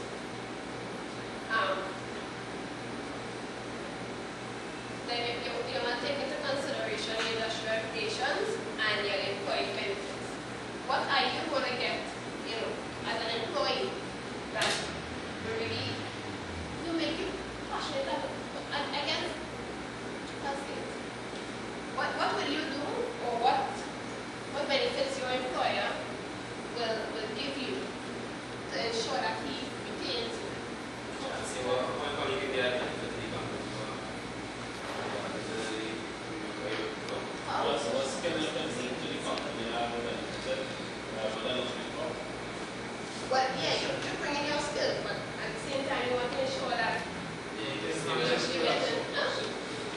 Also like, they could have books or something on the each job. product, yeah. Right. So ensure that you are continuously being developed. The Senator reports and something, the company doesn't have skill further. Then how long you work with the company and how you benefit in them. Right. Or as if you're temporary or permanent, there's a certain courses that enhance the skill development, but the help of the interactive be like multi-skill. Right, and to be able to, again, have a competitive advantage in whatever aspect of the company you're working in. But each company competing with other companies, and they need to have their employees abreast of, current trends in the market. Things are constantly changing, and that's why we have to constantly develop our staffs so that we can then, meet the demands of the new environment.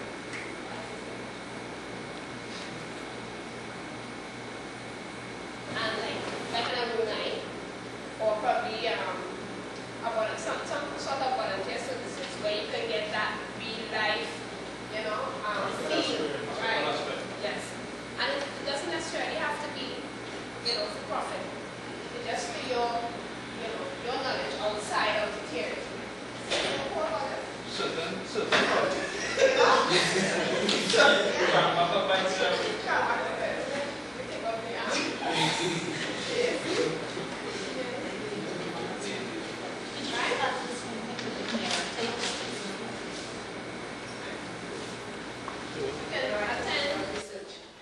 because I get to put my name on something that I know I have, I dug deep into it, and I got to add my 2 cents in relation to what the theory that has already been published. And there's a sense of pride, knowing that the work that you put in here can really influence somebody else's work. So you are now added to somebody else's foundation. So like each one has one kind of thing, because you're not alone. For 1 second, don't think that this is an independent venture. Entrepreneurship, as they may have told you before, you need a team. You need to, everything links within your organization. And you need to have, an idea about everything and really have an appreciation for every department within your organization. And again, every aspect within your life, your academic, your functional, your contemporary, your social, and your social cultural skills. Good? Anybody think that they might want to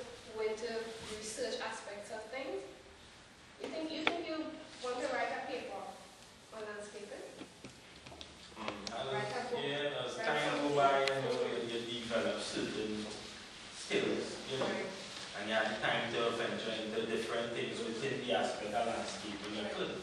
But at the end of the day, you have to make sure the beginning has a proper foundation so that they could venture into different things within landscaping. Right. But within yourself, you think that you have, some knowledge to actually impart on others to make probably, they go into landscaping or maintenance much easier. That much manageable.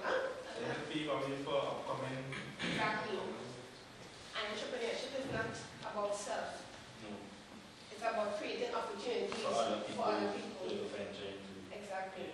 Right?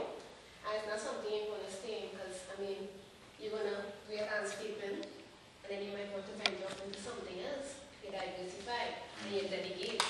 Right? But of course, this comes with time and this comes with continuous development. But being an entrepreneur is a serious thing.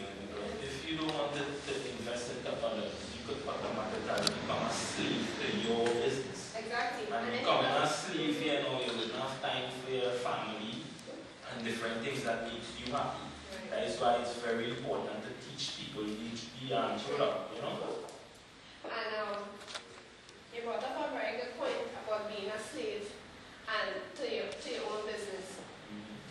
If you're an entrepreneur, you're not a business owner. Once you're a business owner, when you're a business owner, you tend to be an employee within your business for too long of a period. If we talk about the growth stages, right? And you have your startup where you're always 100% involved, but sometimes you're more hands-on in the startup stage, and then you start to grow, you start to expand your business, you start to teach persons about the different trade and everything. But at the end, you have different harvesting options. And one of your harvesting options could be probably to sell a business and start a new venture, or sell off your shares, and start a new venture, diversify. Because who knows, the way things are going now, everybody might, they might go on grass again. Everybody might get what he has, and then what? Nothing. Exactly. Everybody tired out the stone and whatever. That's why we have power washing. Right. You see, if we had started the business cutting grass alone, we would have been in a profit. Exactly. But that's why we come under different services. Right, but your services expanded as you saw the need. Yes. Right? Correct. So you have to diversify. You were forced to diversify to maintain a competitive advantage in order to have profitability. He diversified long time, eh? Yeah. He started as transport. Now he spread his wings a lot. He's not really speaking up, I know. Of course, and humility is a very good aspect of being an entrepreneur also. Okay? Social functional skills. Religion plays, critical part in this. Not just, to be, everybody believes in something bigger than themselves, right? And it's important that we give back to what we believe in.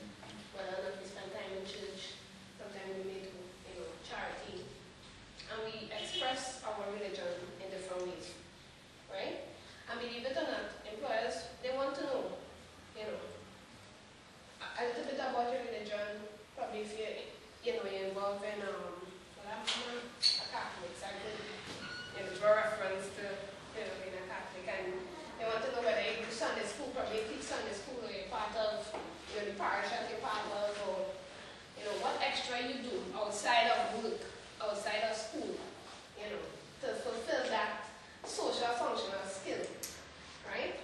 That's, again, I found, so let's say 4%, on your resume. Sports. I don't know, everybody here into sports?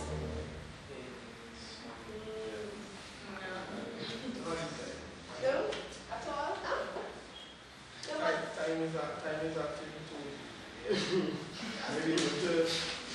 Maybe we time for YouTube, but now all the time everybody has time to do all this stuff. Yeah, I totally agree. Right? But too much of one thing is good for nothing. And you have to create that balance within yourself.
interacting with anybody. They don't know about you. How can they refer you? You know? And then they call the person who is your reference, the employer or potential employer decides to call them. And they give you a kind of halfway reference, you know? Because they don't know you don't interact with them regularly, you know, not on a daily basis. But you know, you need to be seen, you can't be cooped up inside. Nobody on Facebook could give you a reference. Yeah, so you need to. But no, when it's a community, you don't mean like the area where you live, right? Necessarily. You mean like, I just make it up. I show it, you know. Well, I have to be very careful because it seems that we're uncomfortable in the community that you're in. Right? Yeah, but what's it say? Yeah. But No, the community doesn't necessarily mean, you know, EVD. I just wanted to elaborate on like who would be the best people to give you references. Who would be the best person to give you references? Like who would you be the best people to listen? Like if it's people from, you know, your church, or if it's people who know you for years, but you know they might be involved in different things. Yeah. And they must have a certain qualifications. Right. And respect within the community. Could be the religious leader.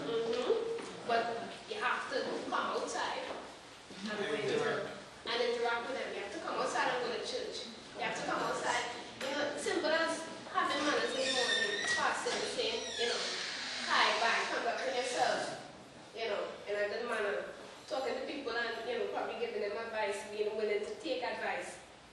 Right? Of course, I have to know you for a certain amount of time. But to know you, they have to have some sort of interaction with each other. It's a relationship. It's a relationship. And it's the best relationship is not involved social media. It's becoming a bigger and bigger part of our lives now. But we have to again have that balance. And that human contact, yes, that human contact is invaluable, really. So as opposed to the community you're living in now, if you get that referral from the community you used to live in before. That's fine. That's fine. But, you know, I'm just saying, it calls for you to come off of your phone, come off of Facebook, come out of your house, come out of your room, and really make that personal interaction with different people, right? And it calls for you to behave yourself in a certain manner so that you can get a reference that will take you places. I would have noticed something else. It's one of the major factors. Exactly. Right? And again, your resume will reach there before you. So it has to stand. Right? The person of your reference, they'll need to have, you know, certain types of qualifications. They themselves have to be persons who are willing to, you know, educate themselves, right? And people will encourage you to do the same. Yeah? Okay. So we back.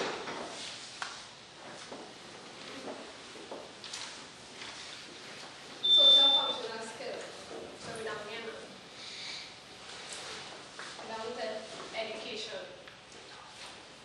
And, you know, this educational aspect should be linked, you know, back to your academic qualification, but it's, again, it calls for you to step out your area of comfort, take active risk, of course, and what it takes to get to where you want to go. Yeah?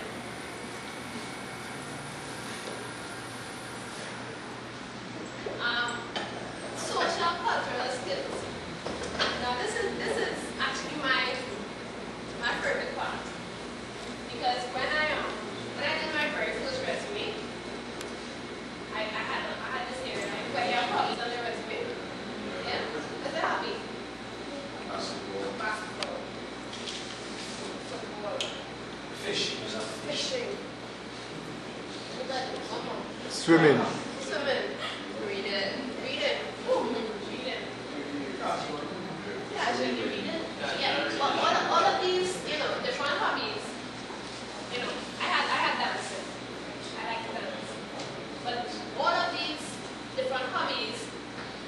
very broad in its nature, right? What makes, what makes reading so special to you? Reading what? Huh? My friend in the back, I didn't get your name. Tim? Elisa. Elisa, what do you like to read? Mostly I read like articles. I like to read like what new stuff to discover, astronomy and different like medical stuff. I think like the new things that they develop scientifically. Okay. Yeah. So you like to read things like scientific journals? Yeah. Right? And research papers and that. Now I don't go so far as research papers. No, When they're summarized, that's how I you like to get do crazy from an abstract or an article that's Yeah.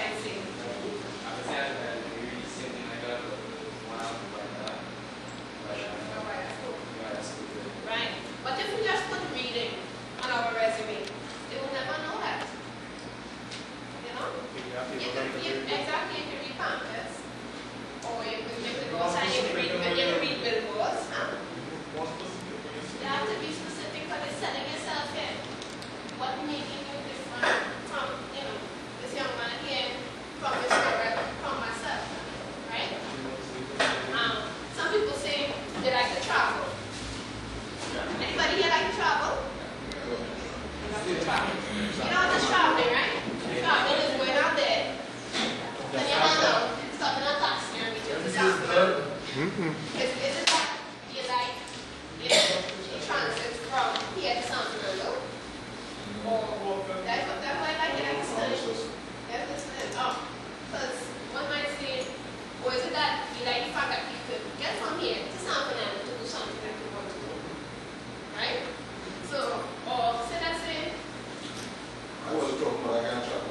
what kind? I know. To see other things. I wanted to see other countries. I wanted to see other things. I was following out on the sunshine. Big aspect. Experiencing other culture. Of course, I don't want to see Exactly.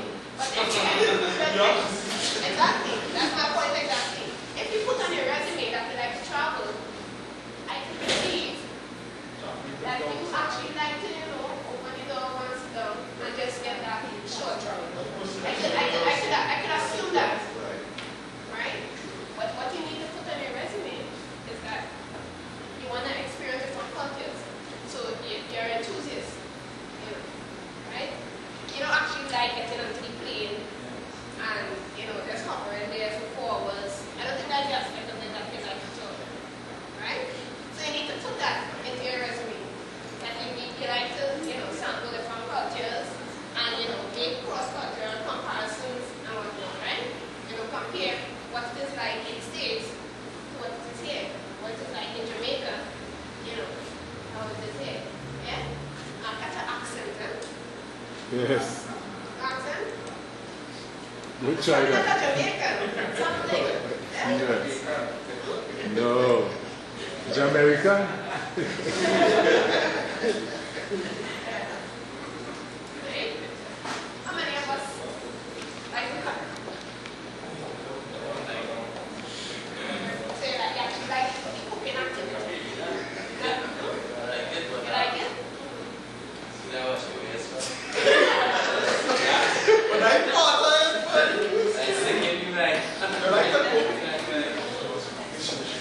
But is it actually you like to cook? Yeah, I like to cook, but just the past that I don't basically we just like to touch for a bit together. Our nice like So that's nice. yeah, but that way you keep yourself active and So interacting with people and it's like entertainment kind yeah. of thing. Right. and like if somebody said that I might end up Yeah. because I would get interacting and just take over. Take over everything. Yeah. Just share and delegate and I woke up. okay, but is it that we really like cooking or is it that we like the end result? Yeah, is it that? Do we cook just to get to the food and do we actually enjoy it? Imagine are you cooking it in the field for? Huh? Are you cooking yourself in the It is field? peaceful. Yes, but I think if you create something now, you create something out of your like Anything higher than CXC? Yeah? No, man. Technician.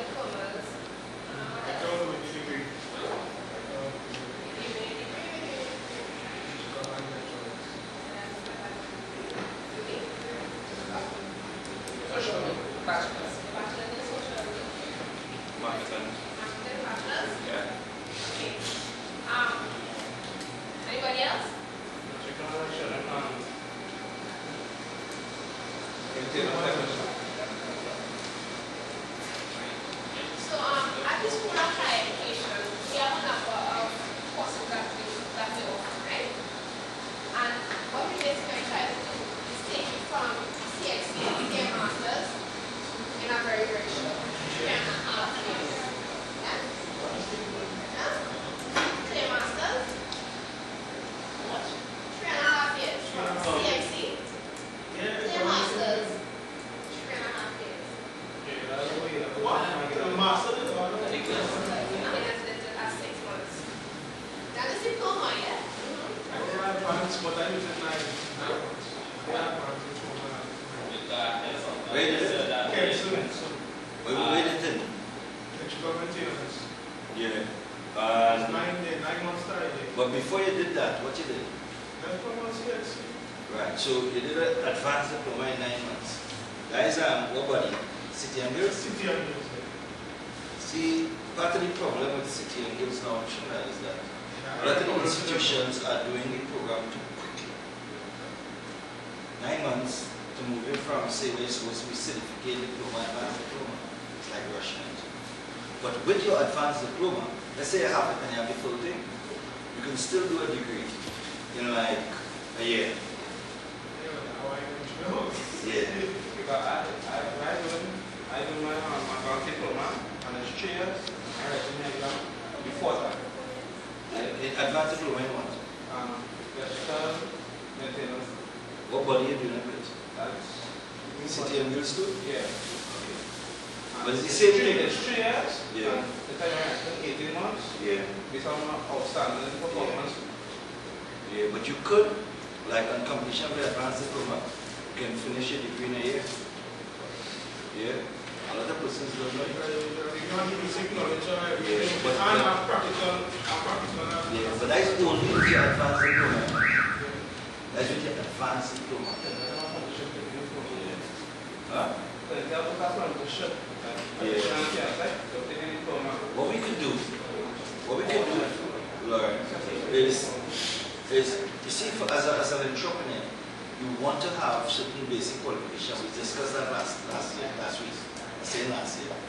week, right?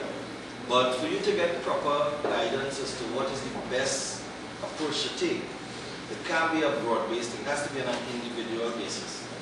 So, you know, so it's important. Like what we could do is give them a list.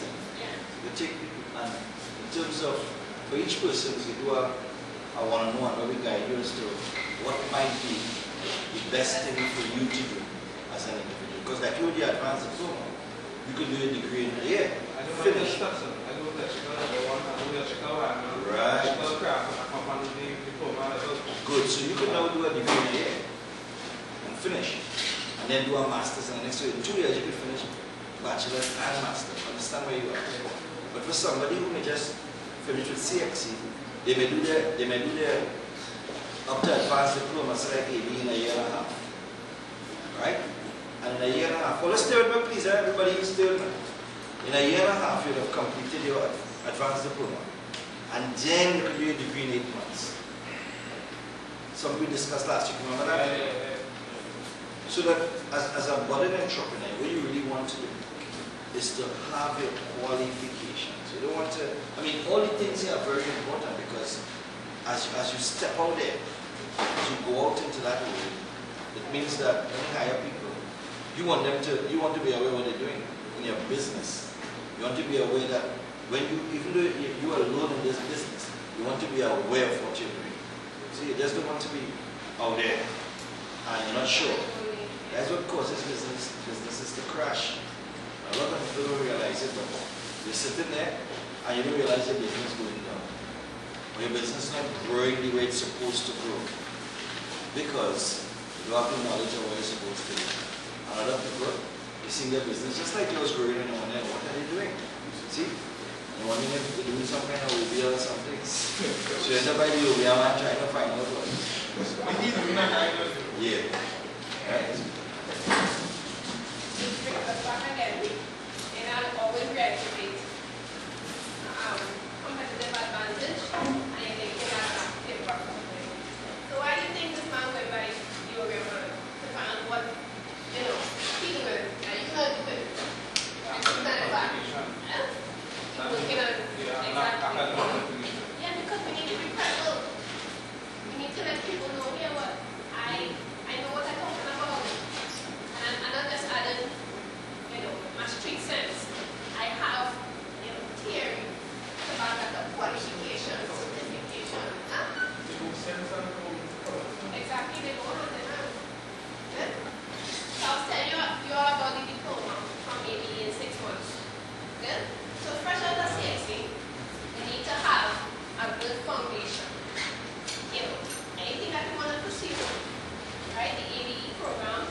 know why.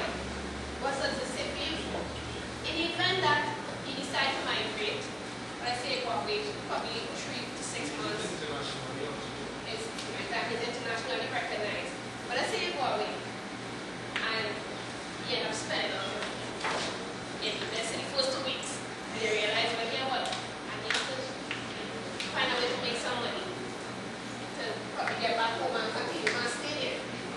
The ABE qualification that you got in 6 months to make you employable, to make you marketable, right? And you know, your options are now available to you. Upon completion of that 6 months, you can then go on to your level 5. Your level 5 will take you 1 year to complete, right?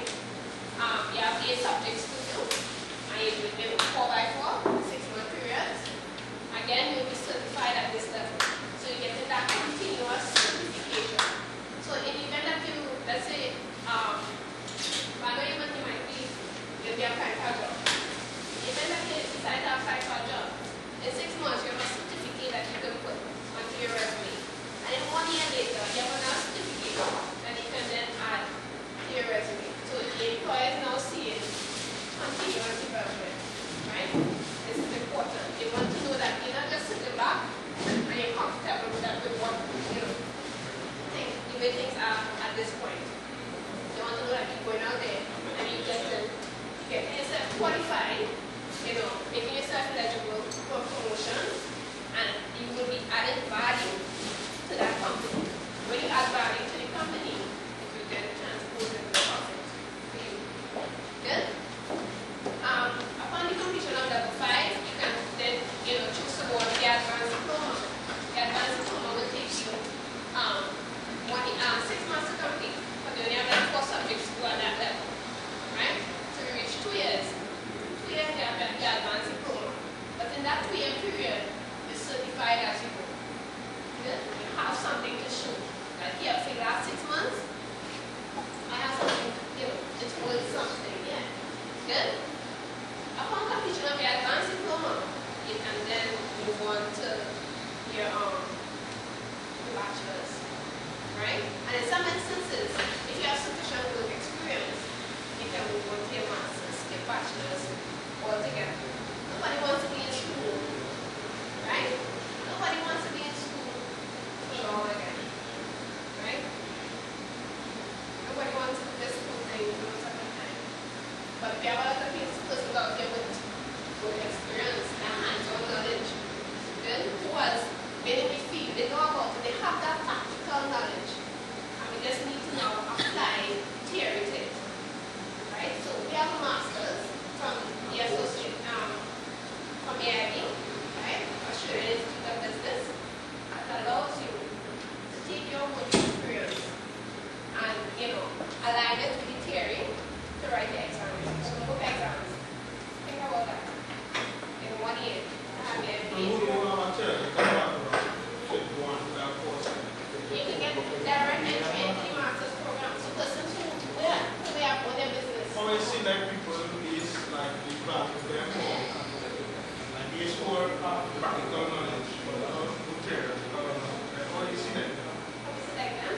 Well, based on your business acumen, so let's say you're running a business for 3 years and you're the manager, okay?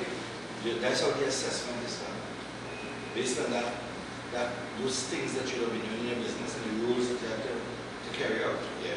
Because when you do an MBA, like a business MBA, it's very similar to running a business. So if you have been running a business, right, you come like you've been doing it. So you come like say Black Stallion. He has been writing calypsos for how long? Very long. But you could go to school to do an MBA in calypso writing. And what are you going to do? What Black Stallion have been doing for how much years?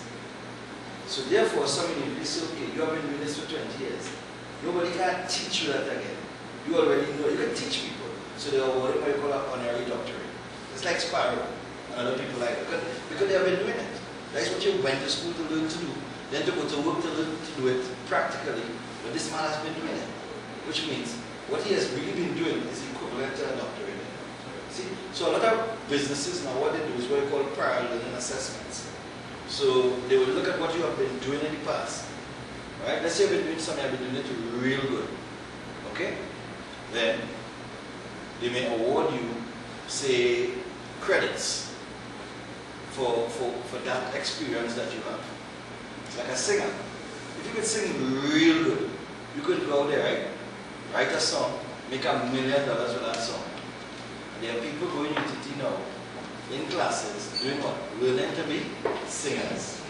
You follow? They may never make it and they may have a degree in singing. You understand? So that is what it is. So it's like parallel and you get that knowledge and they You are master of your craft. Yes, you are master of your craft. That is what you want. What else do you want? You know? Yeah. Brian Larry is a master of his craft, right? And tough guys doing the cricket alone, you know. Yes. Right? And that is why it's important for you to have a field. Know what you like. You know, as I said last week, what do you like doing? Do you like cooking with your hands? What do you like cooking with your foot? Like, you know, some people might like something, but they really can't do it. You have to make sure whatever you're doing, you know, you enjoy doing it, and you practice a lot. Because practice makes you? No, practice does not make you perfect. It only makes you better.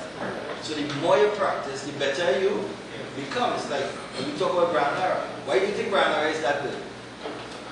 He started playing from what age? 9 years. Practice and practice and practice and practice. Eh? Look at where he is now. Class. Yes. But if you don't practice, how do you become good at something? Whether you are a tailor, you know, whatever, a barber, whatever. Once you practice hard and long, you will become good at it. And guess what? When you're good at something, people will want to come for you, to you because they know you're good at this. Why do you go to your barber?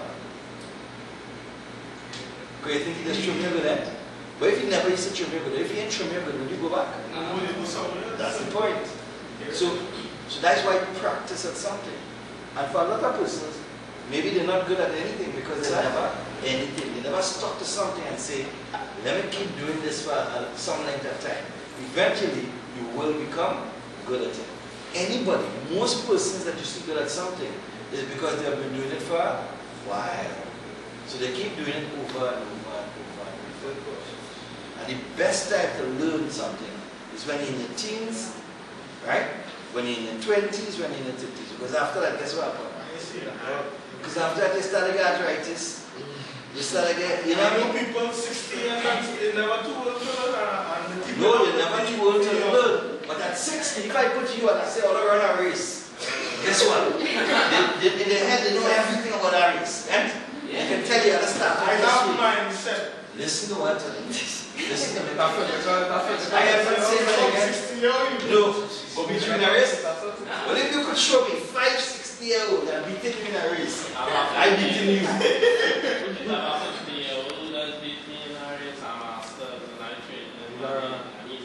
How much? How much you know like that? They're beating you in a race? Yeah. Then what other people should do to him? So you have to practice it? How old are you now? 19 and you're making a 50-year-old beat you in a race? The way you practice at age, you reach an age sometimes, right? At 50, 60. Where in your mind you're feeling young, but guess what? Physically, your body can't carry it. And plenty of guys that have a heart attack like that. You know why? In your mind, you push the body too hard. I used to play real cricket and football and thing, you know, trophy I win and thing. But no, if I go to bed, and I do so next day, oh yeah, I went to play cricket once, I know what happened. After I bowl about 5 overs, I bowled real good, and I end up getting a pain. I said, who is that attack? I just walk off the field and I go and sit down in the car. Right? Sit down in my car and I'm breathing, I can't breathe. And the pain coming across and I say, that's the same that pain that's talk about. I end up struggling and go to the nursing home. They come on our bed and they talking and think on my chest and checking my life. So I'm going to die now.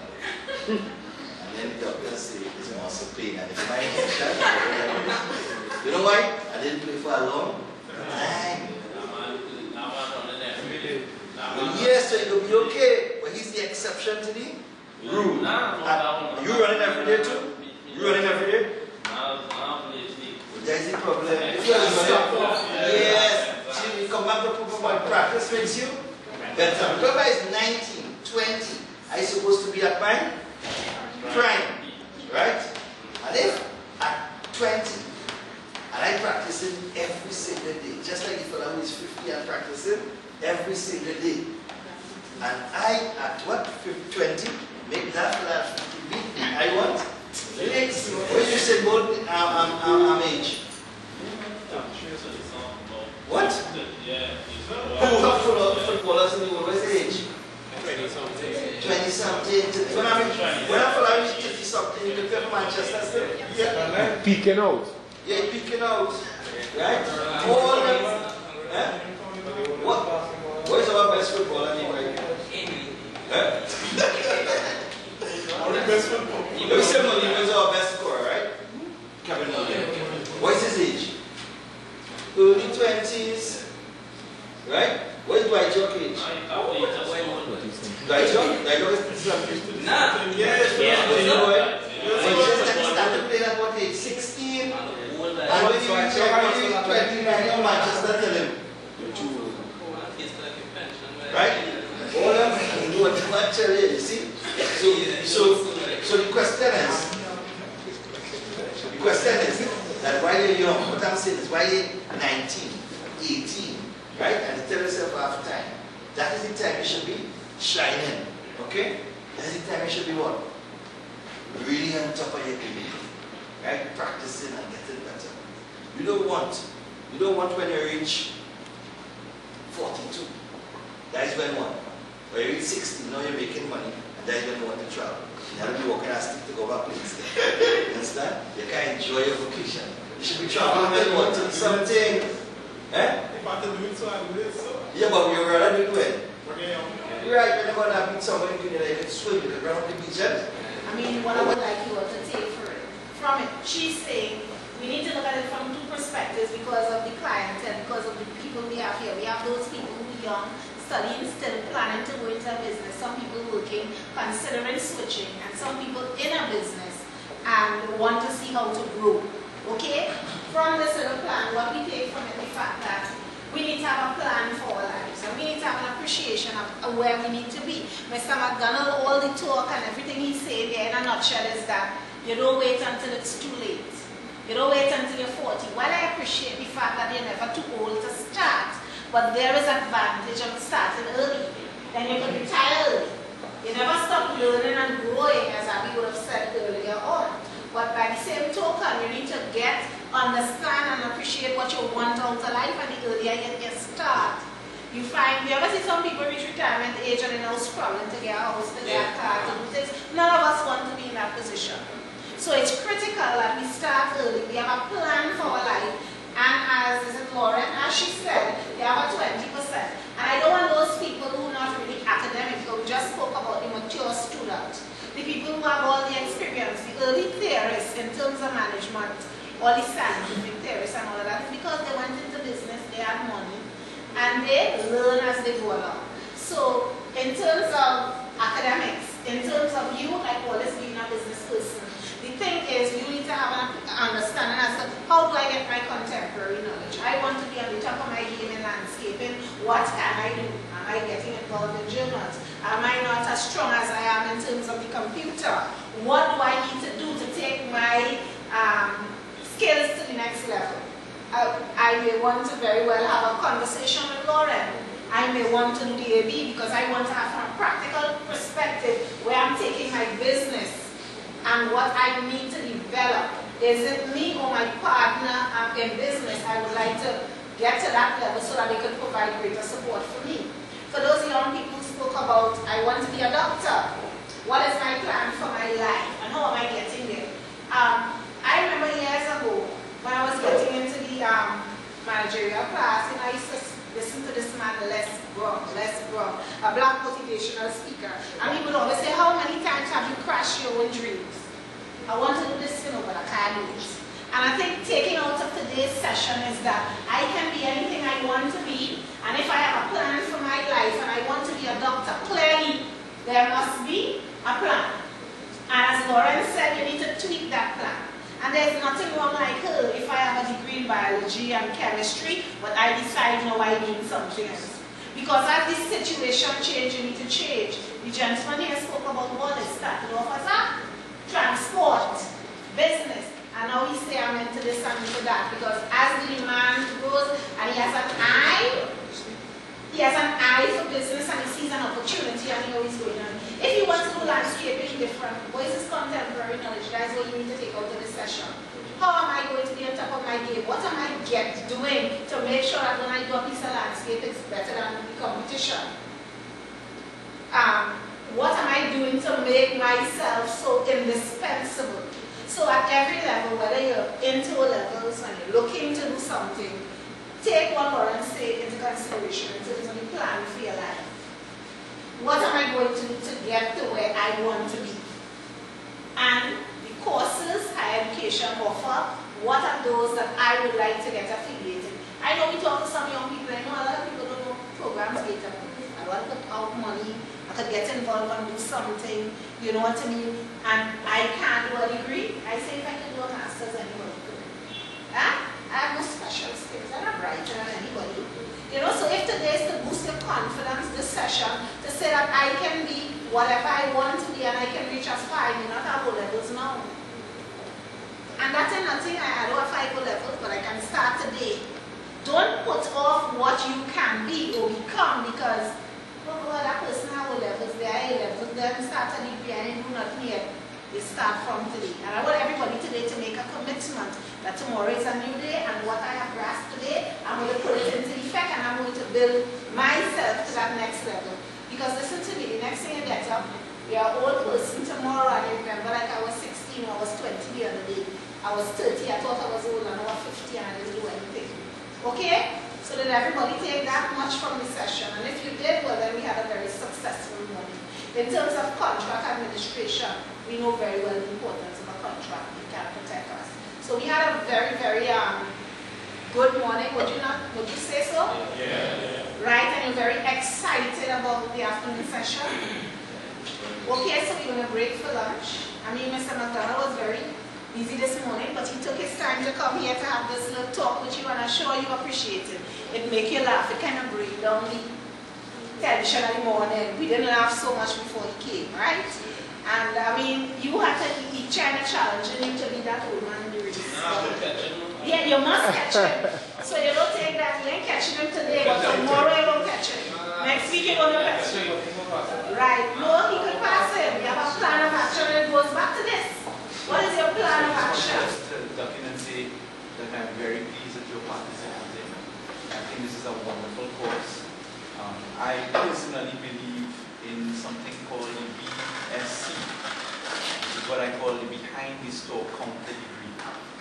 It's something that I trade all of my education for, practical, common business sense that life is about. We live in a society where we're taught to be employees. We go to school, we're taught I'll get a job, we're taught when I get a job, everything will go right. But very rare in life do you get the opportunity to say, well, I'll be my own job creator. I'll be my own boss.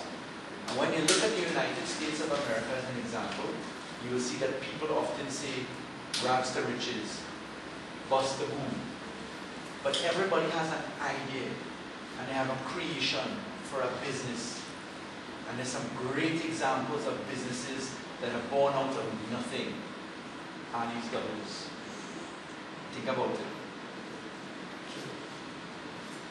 Absolutely nothing. Bara and Chana, now called doubles, made famous by his own name. Because in the old days when I was growing up, you're all too young, I used to go to school and say, let me get a Bara and Chana. That's how much it was. And back in those days, 25 cents when I was going to primary school used to buy me a whole lot. Mom gave us 25 cents every morning. Can't dream of that again. So Ali's doubles is a great reminder of exactly what your own sweat could produce. What people are looking for in life is attitude. They want to be positive. When you have the right attitude, faith starts to come into the equation.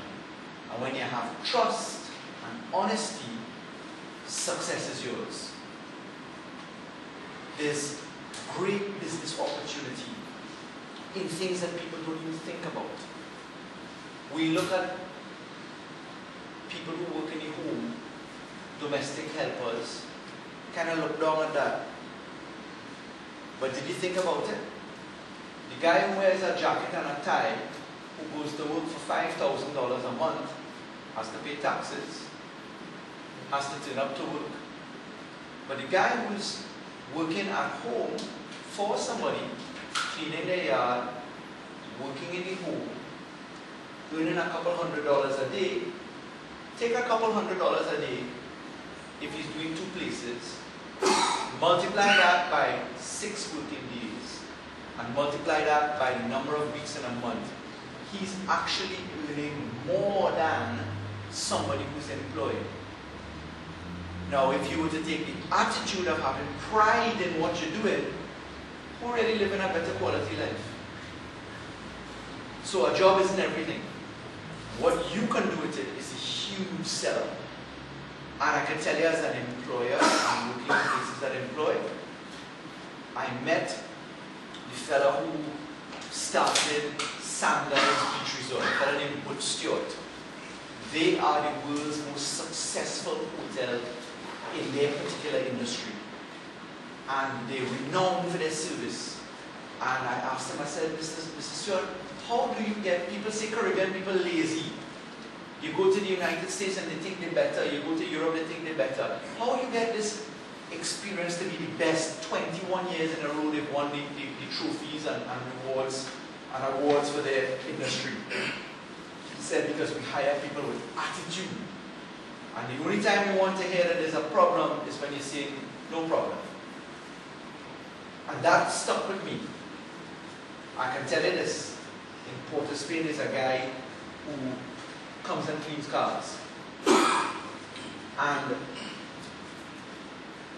very often people who go as a first time thing, I recommend them to send their cars by this guy or he'll turn up. I say, do me a favor. I want you to take $200, put it in a little pocket by the car there. Trust me, if it's missing, I'll pay you back. Time and time again, every time the people come back, check it, $200 still there. Put right back underneath. I say put some dirt on it if you want underneath. They'll come back, the dirt gone, the $200 right there. And they now have the faith and confidence that this man is an honest man. And so his business just multiplied exponentially. Because he has a reputation of honesty and he had the right attitude. And it's about eating little and living longer. The more clients you have, the more things that you do, is the more your business is going to grow. Then you're looking to expand. But the 2 things that you have to have is the right attitude and honesty. You put those 2 things together, the world is yours. So my little small contribution to this morning's session is keeping those 2 things in mind and remembering Ali's doubles. Every time you eat a doubles, remember Ali's doubles. If I tell you how much property Ali's owns, you can't believe it. But Ali's doubles is my hero. Just a little local example of taking Bara and Chana and now making it an industry, an icon industry. Okay, so the world is our oyster. We want here to create entrepreneurs. Entrepreneur, the person who opens up something. That's what it means. The ability to create something. That's exciting. Keep the right attitude, keep the honesty, and always go to people who have done it before you. Don't reinvent the wheel. Go honestly to someone and say, can you lend me a hand? What do you think about this? How do I do that? The guys that are involved in trade, for example. I'll tell you a small story, being just the last one that I'll share with you. I have a gypsum fellow who does work for me. So I was doing some repairs on a property, and this guy would come in and do the most incredible work. So he was joking with me one day, he said, boy, one day I'll get to afford a place like this. I said, well, what make you think that I own the place? She said, yeah, you own the place. I said, no, sir. The bank owns the place. I pay the mortgage. But this really belongs to Republic Bank. You say, what do you mean? I said, well, let me tell you this. You could do exactly what I am doing. I said, let's look at a house over there. How much did that house cost? He said, about $1 million. I said, okay. I said, how much money do you think you need to have to buy that house? He said, well, I need $1 million and a little bit more. I said, no, sir. You need to have $100,000 and the ability to pay back $900,000 after that. So what you need is a deposit, and you need to have the money to pay every month. If you buy that house for $1 million, and you do what you're doing for me inside of that house, put your team to work. It'll cost you less to do that than it costing me, because you're doing it for yourself. You buy this venture, you fix it up, you sell it. That means you needed $100,000, a bank to lend you the money, a little bit extra to fix it. But how much you think you could get if you do this kind of work inside? I say, my guarantee is you could probably double your money. Do you know that today, that man has come to me as his lawyer and has bought over 25 properties. 25 properties. A similar story I'll tell you for a guy who works in Wassa. He has 7 apartment buildings and about 15 other properties because he learned to invest in it. You don't have to have education. Any of you ever heard about Tony Sabga, Anthony Sabga, Ansa Makal? Yeah? Think of some of the companies Ansa Makal owns. Tatil, Best Creek, Abel, Honda, BMW, Carin, Star, property development, Bayside, this one, that one. How many of you know how much money they made last year in profit? They made $1 billion in profit. Do you know Tony Sabga has no university degree? Do you know Tony Sabga has no high school diploma? Do you know Tony Sabga's formal education ended at Standard 5?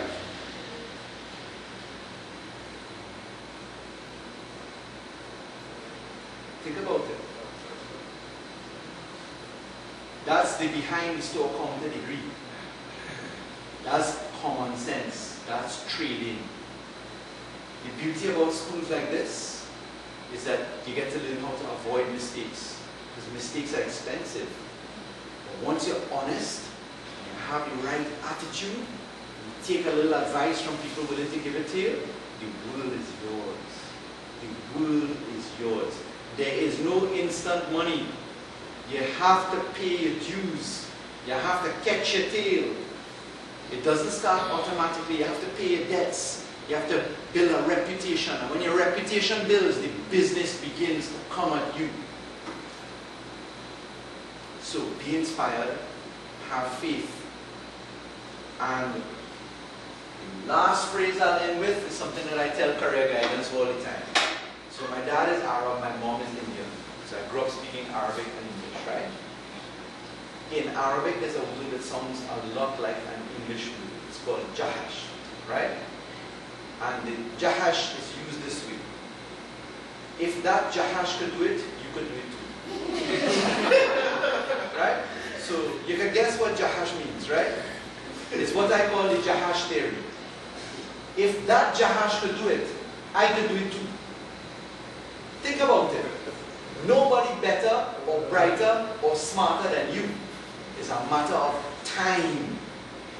You stick at it long enough and you persevere long enough, you could do it. Believe in the jahash theory. It has worked very well for me in life. And when I'm taking blows on my back, I say, if that jahash could do it, I can do it too. Okay guys, thanks for giving me 2 minutes of your time. And thanks so much for coming to do this for you. Because all that we really want to do is to encourage San Fernando in a different direction. There are exciting things to come in San Fernando. With that waterfront development that is going to come. with businesses moving around, there's so many opportunities for entrepreneurs. So many opportunities for entrepreneurs, which will make you excited. Opportunities exist. We have an obligation to create those opportunities and to encourage you. Let's not reinvent the wheel. And just know that as we anchor more and more across the next 5 years, that this office will always be open to all of us. Honesty, good attitude, Jahash theory, and we're good to go. Okay. I'm running to Bali's house to do a meeting now. So if you don't have faith and belief, the life is empty. It is for naught. God is love. Whether you call him Allah, you call him God, you call him whatever you want to call him or who. God is your anchor and priority in life, which is back down to honesty. Yes. Good attitude. I like to put it simply because I never know sometimes if people are receptive to hearing it the way you just did. I am receptive to, I'd like to say it that way, but I like to infect the most number of minds in the simplest way possible. Because it's the simple things that really make the difference. Right. Everything we tell you about fancy this and fancy that is not true. It really is the Jahash theory, and it really is honesty and good attitude. I sprinkle it with something which we call in Trinidad bad mind. I have bad mind for hard work. I like to work hard. When everybody else is sleeping, I prepare it. Because you know, you have to work hard and you have to have fun as well. You have to enjoy what you're doing. Out of this exercise here, there's no reason why a team of entrepreneurs couldn't go and do something together. That's what you call partnership. That's what you call growth. Try it, nothing to lose. Okay, thank you for that. For that reminder. You have a blessed day, team. Okay? Good afternoon, everyone.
business, or or you can have employees. So what we're going to have here is self-employed. Self-employed persons include taxi drivers, suitcase traders, vendors, hairdressers, and tradesmen. So the average person you see on the road who have a little business, corner shop, parlor, self-employed. As the senator said earlier on, he looked at this double. They started off as being self-employed. They are still self-employed. The local business has grown. From one person, they have employees now. Okay? A partnership comprises of two or more sole traders. They have responsibilities of partnership. Well, basically. So you know a partnership is how many? Two or more. So everybody want to form a partnership here? Does anybody have basically the same ideas? The same ideas into the same business. Anybody thinking about forming a partnership? Alright. So you know that it's you and someone else. Alright. You all ever heard about income tax and stuff? Basically everybody who should file. Every person liable to pay tax. Every partnership. Every person who in that or any previous year of income has made a law, but basically, once you're working, you should file. You could be self-employed, partnership, you should file. Okay? So now the people in the business, the newer businessmen, which are your businessmen and women, alright? You have certain things to do when you start your business. For the persons who have raised their hand previous, how far have you reached in your business venture? Registration, you're the registration? Or you're now starting off? You registered? NIS, BIR. Okay. So you already went to legal affairs. Yeah. You searched your company, you got your company name, and then they give you a little blue slip, and then you came to Board of Inland Revenue, or you had your BIR number before? I have a BIR number. Alright, so you had your BIR number before, so you're dealing as a sole trader, so you will still use your official BIR number. Alright, they will just transfer, what's your name? Call me. Wrong. Trading as, what's your business name? Block 7 and Payment Services. Alright, so not because you have a business, you have to have a new BIR number. Alright, once you're a sole trader, you use the same existing BIR number. Everybody know what is a BIR number? Board of Inland Revenue number, what is called your file number. So for the new business person, these are the things that you need to do. You need to register your business with a registered company. You need to apply to Board of Inland Revenue for a file number if you don't have one already. Like for me, he had one, so he did not have to apply again. You need to apply for a PAY number only if you intend to have employees. Alright? Meaning that you are boss and you have people working under you. If you're in a partnership, you need to have two separate BIR numbers. Why I asked was I registered my business as well with my partner, and I was told I needed to have two separate BIR numbers. Each partner in a partnership should have their own BIR. You're going to get a partnership that just goes that everybody's supposed to have their own separate BIR. Okay? And you need to register for VAT. Everybody talking about they want to register for VAT. They want to register for VAT. You don't register for VAT just like that. You can only register for VAT if your projected income is approximately $360,000 per year, which is equivalent to about $30,000 per month. If we do the math, divide it into 30 days, $1,000, and they say that your business will be from Sunday to Sunday. Basic. So if it is you're making at least $1,000 per day, which is equivalent to about $30,000 per month. That means at the end of the year, you should reach what we call a VAT threshold that you're entitled to be able to register for VAT. Alright? So everybody good on that? Any questions thus far? Alright.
submit these documents. So everybody understand for the individual what you need to do to get a BR number for your business or even for yourselves? Good? Alright. So who don't have BR numbers? You? You don't have one. You don't have one. Okay. So you know the procedure now what you have to do in order to get one. Alright?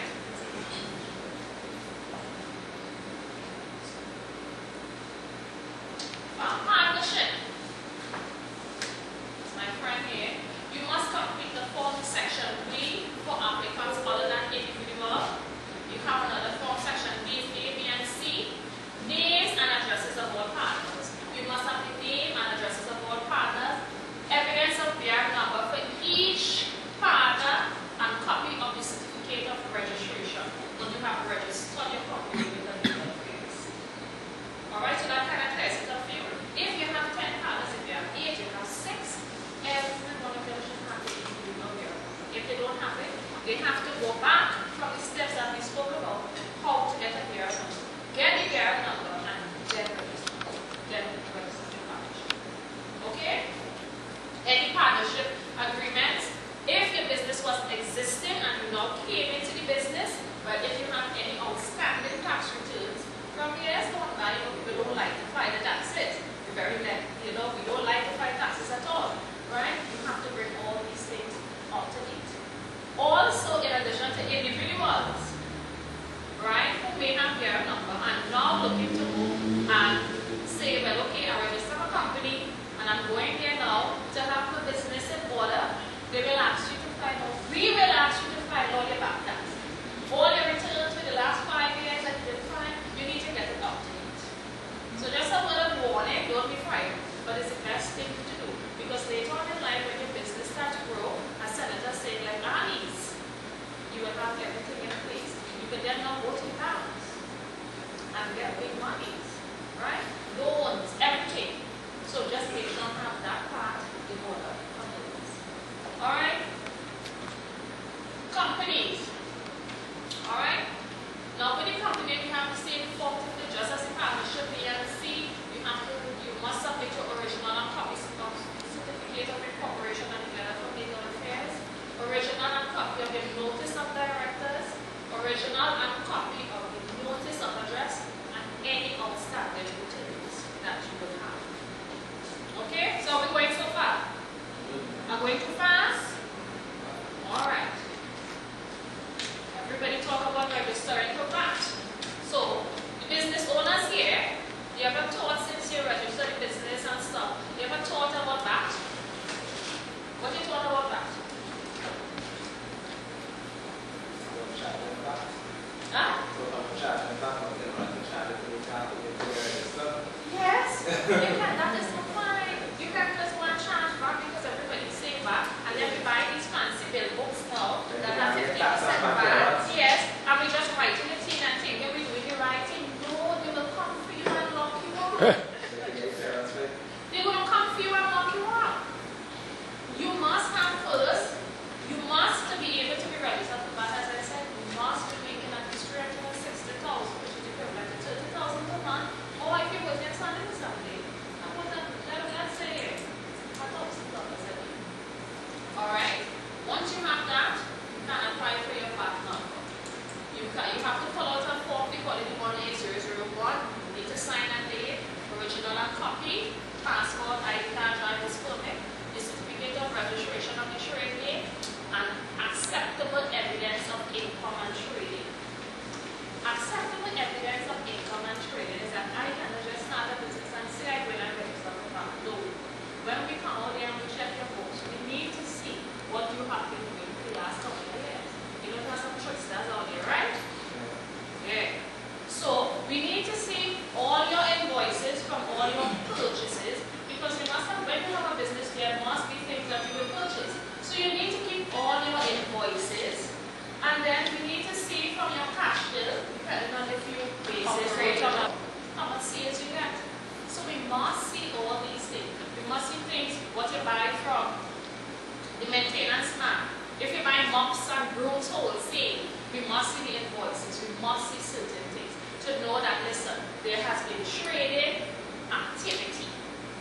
that you are bringing things from overseas to come to Trinidad and Tobago, we must see receipts, we must see freight, we must see custom, that there must be things. You must have paperwork. Okay? So, when you register for that, you come in, you show your forecast, you show your bank statements, and the officer in charge will determine if you are eligible or not to be registered. The VAT is 15%. And these, you sole traders will just be collecting money on behalf of the government. Alright? It's not your money. Right? But there are certain things that you can get away with, not get away, but there are certain exemptions once you're registered. You could. Not really get away, but you could work in your favor. Like, depending on if it is you have the people and stuff buying for the business, you can pay any money. Alright? But you still have to give money called import and output VAT. Okay? Alright, so don't just go and run to register for VAT. You have to know about that. Make sure that you're crossing the threshold. Once you cross the threshold, then you go. Alright? Because a lot of people just come and register when they clog up the system. Because the VAT return is 5 years about a month. It could either be an A or a B. Final. So if you file January, February, your return is due 15th of March. And then we have some people who file it February, March, is due 15th of April. Every 2 months, we call it all April. Alright? So sometimes a lot of people go to sign up and they're not trading at all. And they keep sending in something called real returns 000 because they have no activity. Because maybe they wanted to get a tender. And tender said, in order to apply for this tender, you must be VAT registered. Alright? So a lot of people just come and apply for VAT, try to get it and thing, and then what they send in is the return, clog up the system. A lot of people say we can get the returns, and then what? We have to take it off the system after a couple of weeks. Alright? Well, as I was saying, evidence of trading activity and statement for the last 3 months reflecting your level of trading activities. Copies of payment checks received for goods and services. Copies of invoices generated to customers. Contract letter of award between applicant and other party. Contract must be acceptable. A letter of authorization together with proper ID must be produced by anyone who is acting on behalf of any other applicant. So we're talking about evidence of trading. You know what is evidence of trading, right? So don't wait until you go to the BIR and the officer asks you, well, so how am I supposed to know that you're already doing business? What will you carry? What evidence? Tell me. Yes. Right? So you have to have some type of trading evidence. So in business now, where you have your business setting up, keep at the forefront of your mind, try to always keep evidence. If you're thinking that you don't want to stay at one level, you want to get your business to a second level, always have your things intact, make sure and keep evidence of your trading activity.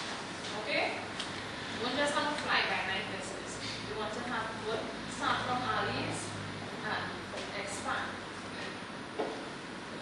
Alright. I may not go into this much, this is calculation and taxes, but I'll just tell you all. From the income, what we call chargeable profits is 25%. So you have your income, and this is how much you would pay or remit to the board of directors. 25% of all your income or your profit after all your expenses and your deductions. ELSA charge, you all know this ELSA charge, right? Right? So if your income is more than $469.99 per month, you pay $8.25 per week. If your income is less than $470 per month, you pay $4.80 per week. Anybody work here that ever got a TD4? Anybody know what is a TD4? Right, so the bottom of your TD4, right, your TD4 will reflect all the money is what we call gross that you have worked for over the period of the year, normally a calendar year. Right? So we are in 2015, so most people now will be getting TD4s for last year, which is 2014. So you have all the monies every month you get paid, it will be adding up, you'll have your gross, and to the bottom it will show how much weeks you actually work for. So once you're working for more than $469 per month, you will notice you're seeing $8.25. Anybody ever notice that to the bottom of the TD4? When you go home, check it out. You want to see 825, and then most of the time if you work whole year, you will see 52 in a box, which is 52 weeks. And when you multiply that, you get $429. That is what we're supposed to remit each person for health charge. Okay? So if you're working for less than that, you want to see $4.80. Business levy, sole traders who sales and receive of excess $200,000 per year are liable to have business levy. The current is 0.22%, not much persons. Pay that partnership for you, you have to pay green fund levy. So this is a tax that you will have to pay, green fund levy, and the current rate is 0.1%. And we know VAT, once you register for VAT, you pay how much? 15%.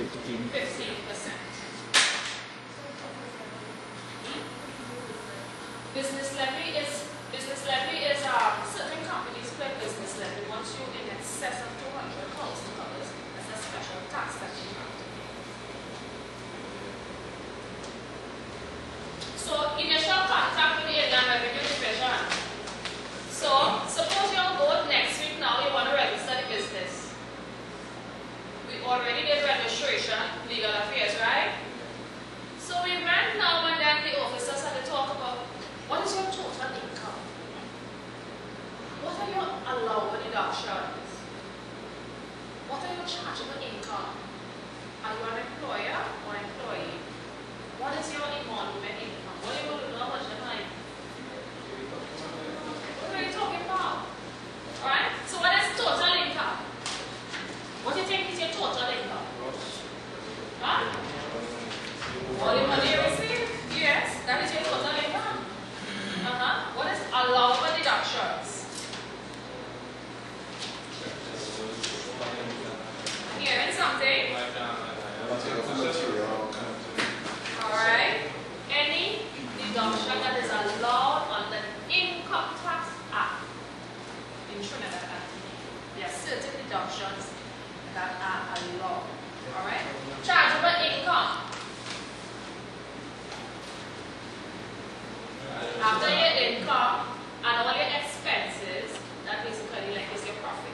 And this is where you have to remit 25% of that over to the board of it. Okay?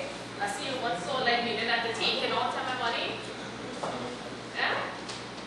You find it should be taken all that. But how do you expect it to go wrong?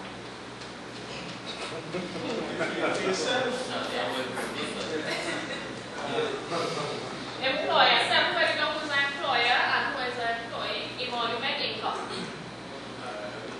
You don't know what is emolument income? Everybody has never heard of emolument income. Everybody works here. Who works? Who works and get paid monthly? Right. Monthly, weekly. Weekly? That is emolument. Weekly, fortnightly, monthly, whatever income you work for. And you get your pay, your salary, your wages, your commission, whatever you want to call it, that is termed under the Income Tax Act as emolument. So when next you go to the tax office and they ask you these specific, so what is your emolument income? Okay, so you have a business. Do you have any emolument income? What do you have? They try to ask you, other than the money that you're getting from your business, do you get paid from somewhere else? Because if it is you get paid, be happy. That means two monies we got to look at. Right?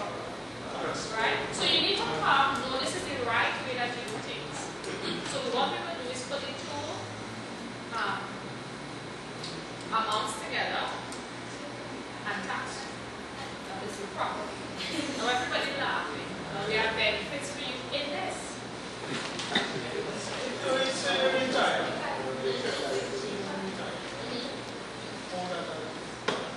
Still working or after I get pension or still If you get a pension, no. I mean, if you get, once you get the emolument income, they will tax you. But if you get a pension, that's what. Yeah, you work after 60. Yeah. Yeah, you work.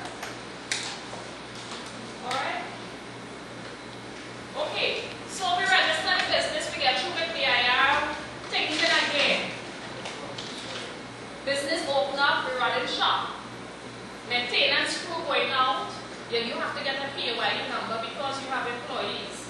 It's not you alone cleaning all the buildings, right? I hope. Right. So you have to share the money. So you have about 5 or 10 persons under you. You have your PAYE number. So somebody in the office doing the books. There are certain business records that must be kept.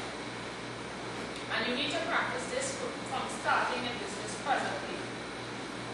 A purchases book, a sales book, record of expenses, stock sheet, debtors and creditors ledger, asset register, and wages and salaries book. Everybody know what is a purchases book? What do you think is a very good. Sales. Okay.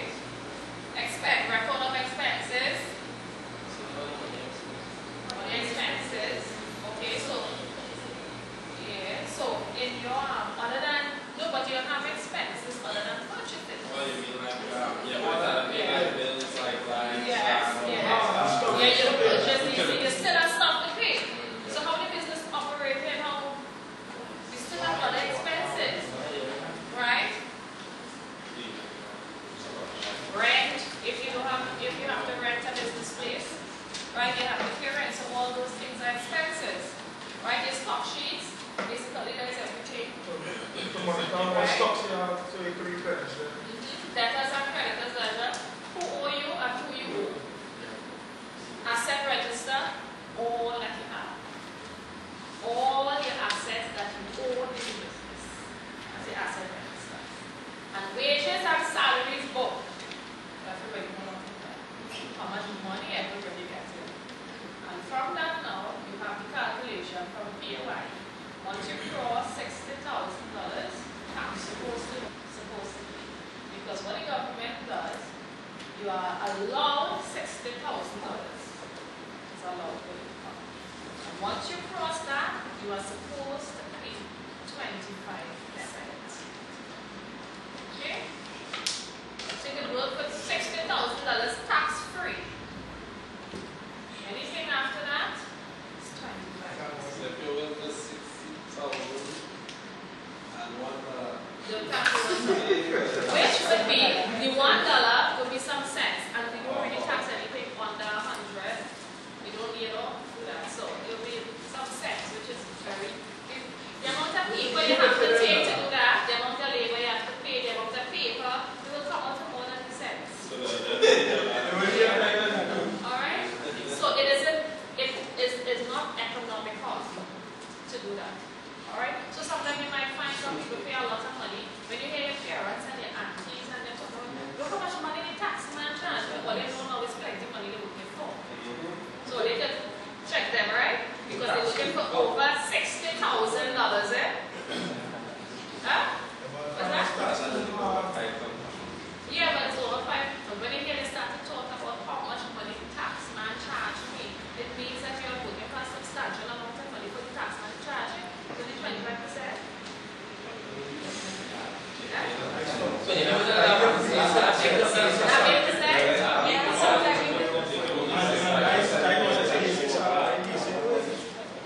once you cross $60,000, you pay tax.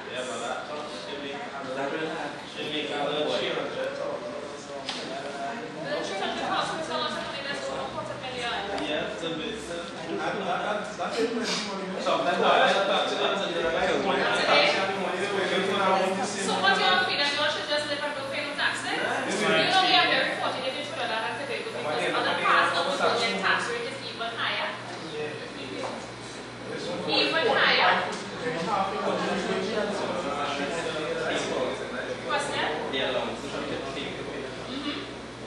I Can't hear you. That's how it gets smart already. no, because I know I have a problem with. Okay, allowances under what? For your personal income tax? Well, along the Alright. lines of the business.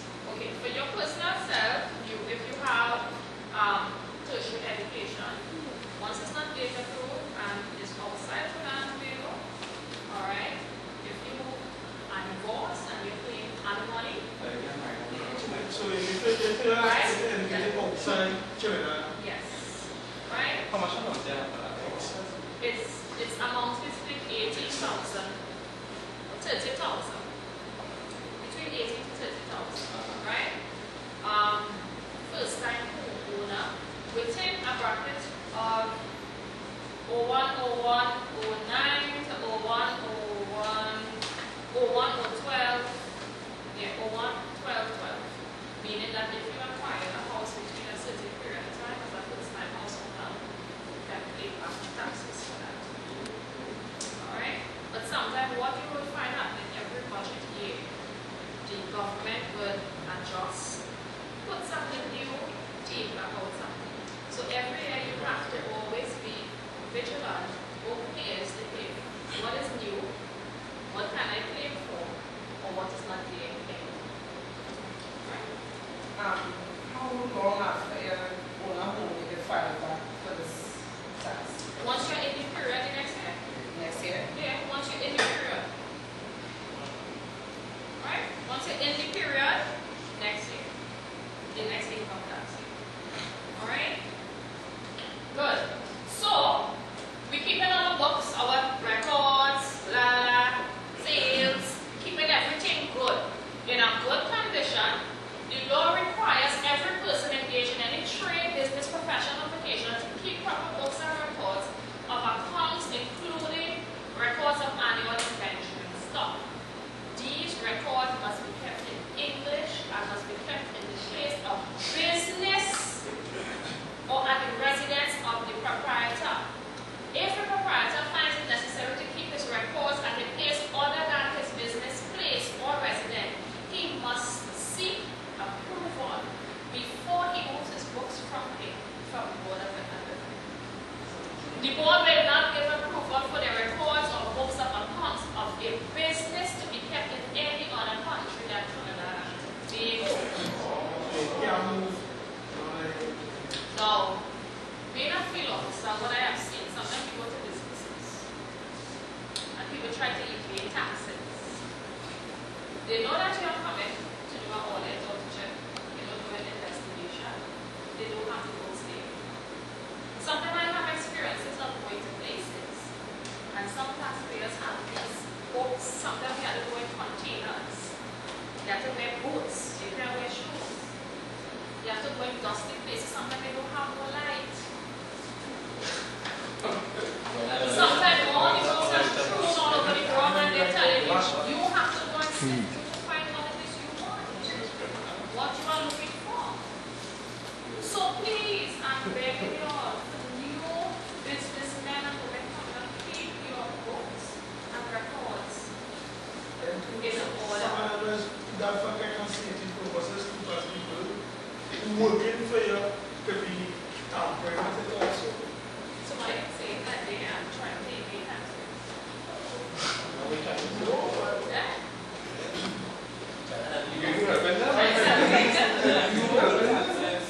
Is it wrong to have it stock only companies of this? No, it's not wrong. Software package that you use, most companies now, basically, even though they have invoices, they can scan their stock, but sometimes you still need to see physical evidence. Some companies, what you find is that they don't store their receipts or some of their ledgers at their business place. As you say, you must ask for writing.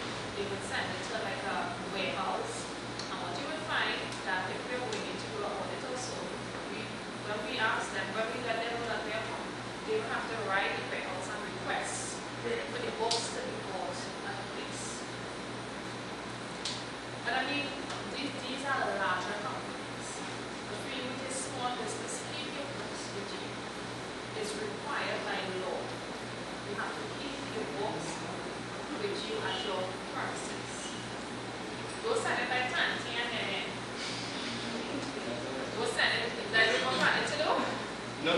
I just was concerned because I don't have anything hard copy. Everything is printed off pieces of so. Okay, how is it? You have a software Yeah, package? using QuickBooks for right now to do everything. So your invoices, okay, so from your purchases, how like you purchase something? Well, I'll scan it and then show you because after when the receipts are It pays and stuff. Photocopy that, but Something it pays. So once you can scan it and save it to your, that's okay. Alright? But still have a backup because you know it's computers.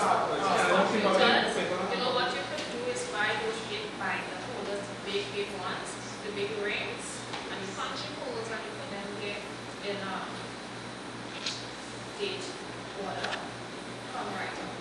So when the auditor comes and you want to go through your book, you don't have to sit. You see January here, November there, it's already facilitated in the date order. Alright? Or by supply. However you would like to. In the event of a natural disaster, if your house will not flood or something, what happens then? That's okay, just write more than let them know. But you must put it in writing. That's my question. You're not asking some kind of question, you're getting it right, you're trying to get it. This goes down my mistake. And I didn't sure that. I didn't sure that. But I think doing a man stuff. What will play off? You want to happen, you still have to pay depending on. They cannot see it. They cannot see it, so. There are other ways that No, you can see. I'm not going to There are other ways that you can see. All of it and revenue has the power to get third-party information.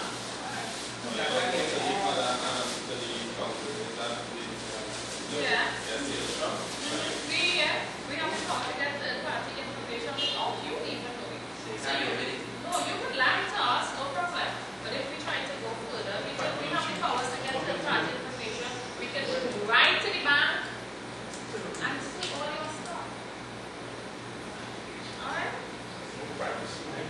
You find there's no privacy?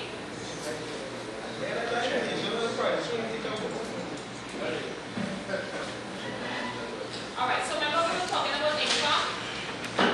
Income, other income, rent, dividends, interest on saving, capital gain, short-term gains. Alright, so within your business now, income. What would you term as income from the maintenance business? Income, yeah. Let me hear what's your income. From your business, what you can term as income. I mean, this is practice for you, so when you actually start a business, you know what is income, you know what is expenses, you know what to put where. Okay. Contracts. Alright. Other than the money that you're making, if you have some money somewhere, you get that income too. You get some of the interest from the money you credit union. So if you receive financing for equipment, that has income too? That's a minute. If you are a sole trader and you're trading under your name, there's where it is. If you have a company, depending on if you have limited liability, that's another thing. Alright? So you have to differentiate where you are. Oh, did I answer your question? No? What was your question? Sorry. If you receive financing from equipment and things, that's a form of income. Financing from who or where? From any business group, like let go or something. Or a private investor. From a private investor? But there's money invested in the company. Yeah, that's income. It comes into your business. It comes into your business. It comes into your business. Okay, just for clarification purposes, say you apply for a loan, you get the loan. Would you still be taxed based on what you get, the loan?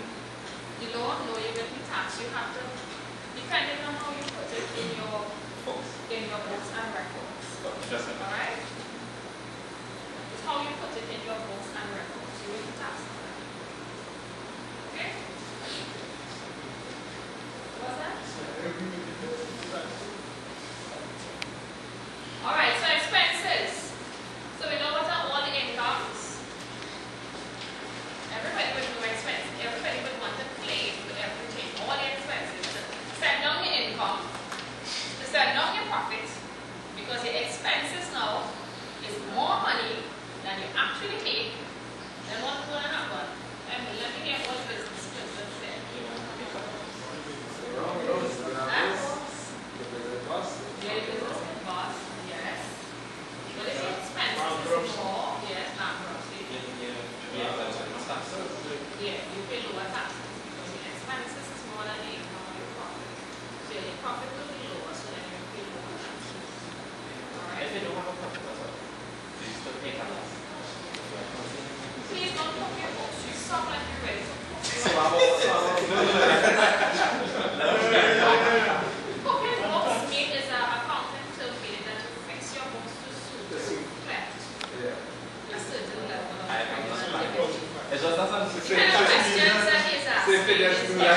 Just to make it seem like, make it seem as if it No, but you know, It is a big crime. it's still good to have other knowledge of where not to do, what not to do also. Yeah, but then when I tell you what was the That's crime okay, for right? it, I put you up in assist.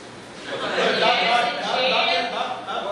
is healthy, I know. And how much years in jail that you would spend behind bars? But I saw what there are people that will That's fraud. But no, I just asked it because I don't really know about taxes. So I just You give know it a a shot. lot about taxes. Alright? So with the expenses, we have deductions, we have human resource development, we have promotion of expenses, employment allowances, apprenticeship allowances, owner-occupied property, tertiary education, and other business expenses. Alright, when we talk about human resource development, it's basically where you might send your staff training and development. Alright, so that is a deduction for your business. So maintenance man, if you send your staff to learn how to mop or vacuum properly, that's a deduction. Alright? For promotional expenses, this is basically if you have trade or business, if you show people advertisement. Alright? Now this doesn't mean to say event man here. You want to throw a big party. And promoters and alright? I remember I was part of in 2002, 2003, I was part of an exercise, a back exercise, where around carnival time actually making money, and then God decided, listen, all these effects just making money, and then when you look at these promoters' returns, all party bus, low profit, no tax. This is something wrong. There's something wrong. Something wrong. So they took a team of us and we had to put the parties every night. Just to see. Yeah. Just to see if the parties score or not. You still normally had to ask the fire officers there for average estimated headcount.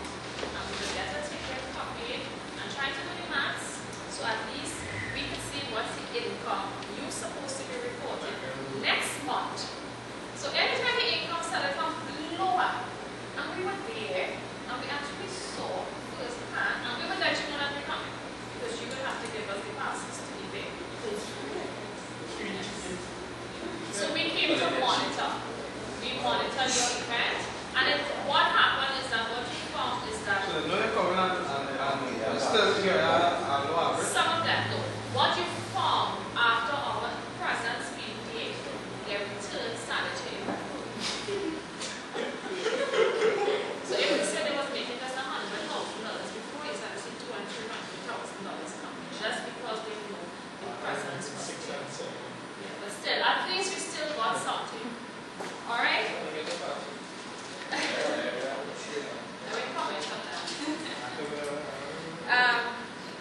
Employment allowances, well, some people basically an employment allowance of 200% salary of wages, not exceeding $4,000 per month to each worker that is hired. So you will find some company, sometimes you can, these are more for like the larger companies, they will take on like OJTs, like some people, like stipulated by the government now, take on a couple of OJTs and different, young people to work. That's a deduction. So, apprenticeship allowance, basically the same thing, but you have the apprenticeship scheme, tertiary education, owner-occupied property, tertiary education, and stuff like that. Right? And any other business expenses. Right? When we talk about other business expenses, we have rent, electricity, water rate, telephone bills, maintenance. But you see the bills, once your business is rented and your business is there alone, you have to pay the whole amount. But say for instance, you live there and your business is downstairs. Remember, you have private use, this is what we call private use and company use. So what you have to do, you have to use it on a portion basis. You apportion it and you put that to tax for the business. Alright, so you don't pay the whole amount if your business is where you live,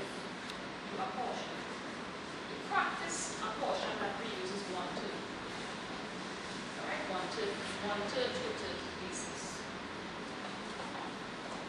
Any questions for the other expenses? Some businesses and you don't pay, like for instance, like the example is you don't have a business and you pay your normal income tax when you file your T4.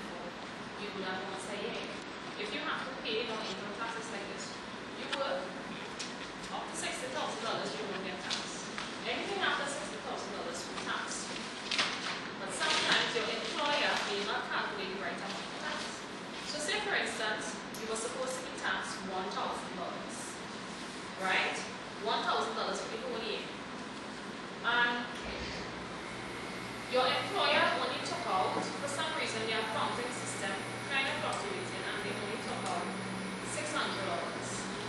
Now when you do your income tax return, you will be in a payable position. Payable position means based on the amount of money you worked for, you were supposed to pay $1,000. But then your employer defaulted for some other reason and they only took out $600. You have to now pay the difference of that needs to be remitted to the board. You have to pay that. Say let's reverse it now. You were supposed to pay $1,000. But then your employer now wants to go to the books, everything want to be straight up. But they end up taking out $1,500. When you file your tax return now, what is going to happen? We are going to give back that extra $500. That's why we get, you see a parent or whoever again, income tax return checks. Yes, because what happened, they paid or they remitted more money than they were supposed to remit to the board. So we will give that out to you. Some people are of the notion, once you do an income tax return, they're supposed to get back money.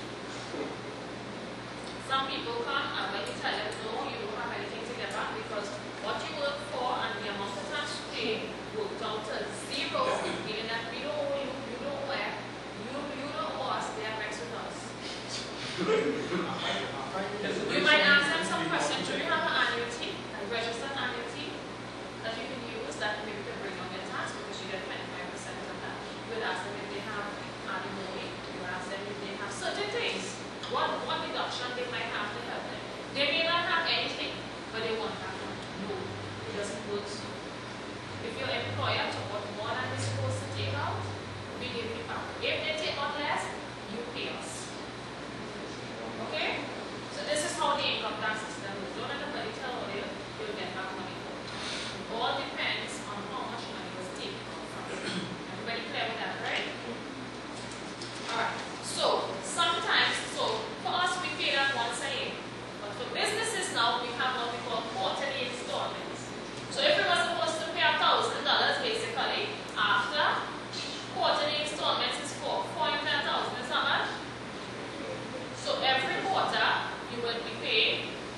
but he's working for a little bit of money. Think about it. Think about the invitation. You have to work for $10,000 and still pay 25%. Whereas somebody will work for $500,000 and still pay 25%. No, there's a tax bracket. There's $60,000. It's so you cover you with that. They don't pay any tax. Anytime they start to cross that line, this is where taxation comes in. And it helps because the average person, might be looking for this $60,000. Alright? And how come when you file to get back returns, right? How come you all take so long? Alright. Now, okay, well, what happened is that when you're sending the tax returns, it needs to be back, it needs to be calculated over. We have a new system now. Now, normally returns, with the new system, returns supposed to be out within a month with your check. But because of sometimes errors on the actual return, simple instruction, you might tell a taxpayer, it comes with a return, and to the top of the return thing, use black ink only. You might be surprised to see whoever pen to get, you're right. Now these returns are scanned. These returns are only scanned, could be picked up in the image for black ink only. If it's any color ink or even a scratch, they say don't put no dots. Use only zeros. Sometimes a zero might look like a 6, you do not write it properly. Sometimes some information might be missing. You might put a wrong find number. There are a lot of factors that could have your return delayed. Alright? Now for larger refunds, what happens when you have a refund over $5,000? We have a section called pre-refund. Now that goes there and it is checked further to make sure that everything is true and correct. Once everything is true and correct, your return is. Sometimes they might pull your return for audit because people, you may be surprised, people try all sorts of things. People try all sorts of things to just to get them. Sometimes they may not be forced, they might support somebody's thing and copy somebody's thing just to put us in there. People try all kinds of things. Alright, so the pay-as-you-earn system is a method used to deduct taxes from employees, salaries, wages. The Income Tax Act and the PAYE regulation govern the PAYE system and legislate health surcharge. This number is to be used when remitting income tax and health surcharge withheld from employees from the board. TD4. Well, what you will get at the end, the Board of Inland Revenue would send some of the white slips to the employer. So those who are the sole traders or partnership, you will have that, and then you will follow up for each employee. Now, how much money that they work for. So you will have a weekly. Like if somebody goes for $500 a week or like $1,000 a week, computed for the 52 weeks, and that will go on your gross pay for. Then you will have how much health surcharge to pay, how much weeks, then how much NIS was contributed, or whatever allowance, and you have done it before. That is what you use to file for your taxes. It's basically like a summary of the whole year. So it's very important, not just to pay people, I pay Jim here, and I pay Harry A. No. Everything should be recorded. So when the end of the year comes, it's time for taxes, you just put all your figures together, lump sum, rest of it. Alright? So when you send it in your taxes, also your tax return, there's a part for health surcharge for the business. So you have all how much you send for each person, so that should be computed also. Alright? Audit. If we find something fishy, we do an audit before audit. Some person, people try a whole lot of things to get away. And I always say, our tax system is so lenient because it was in the US. 90% in Trinidad and Tobago. People, when you go out there and you see the kind of things that people do, you would be amazed. You would be amazed. There are some companies, you know what they do just to evade taxes.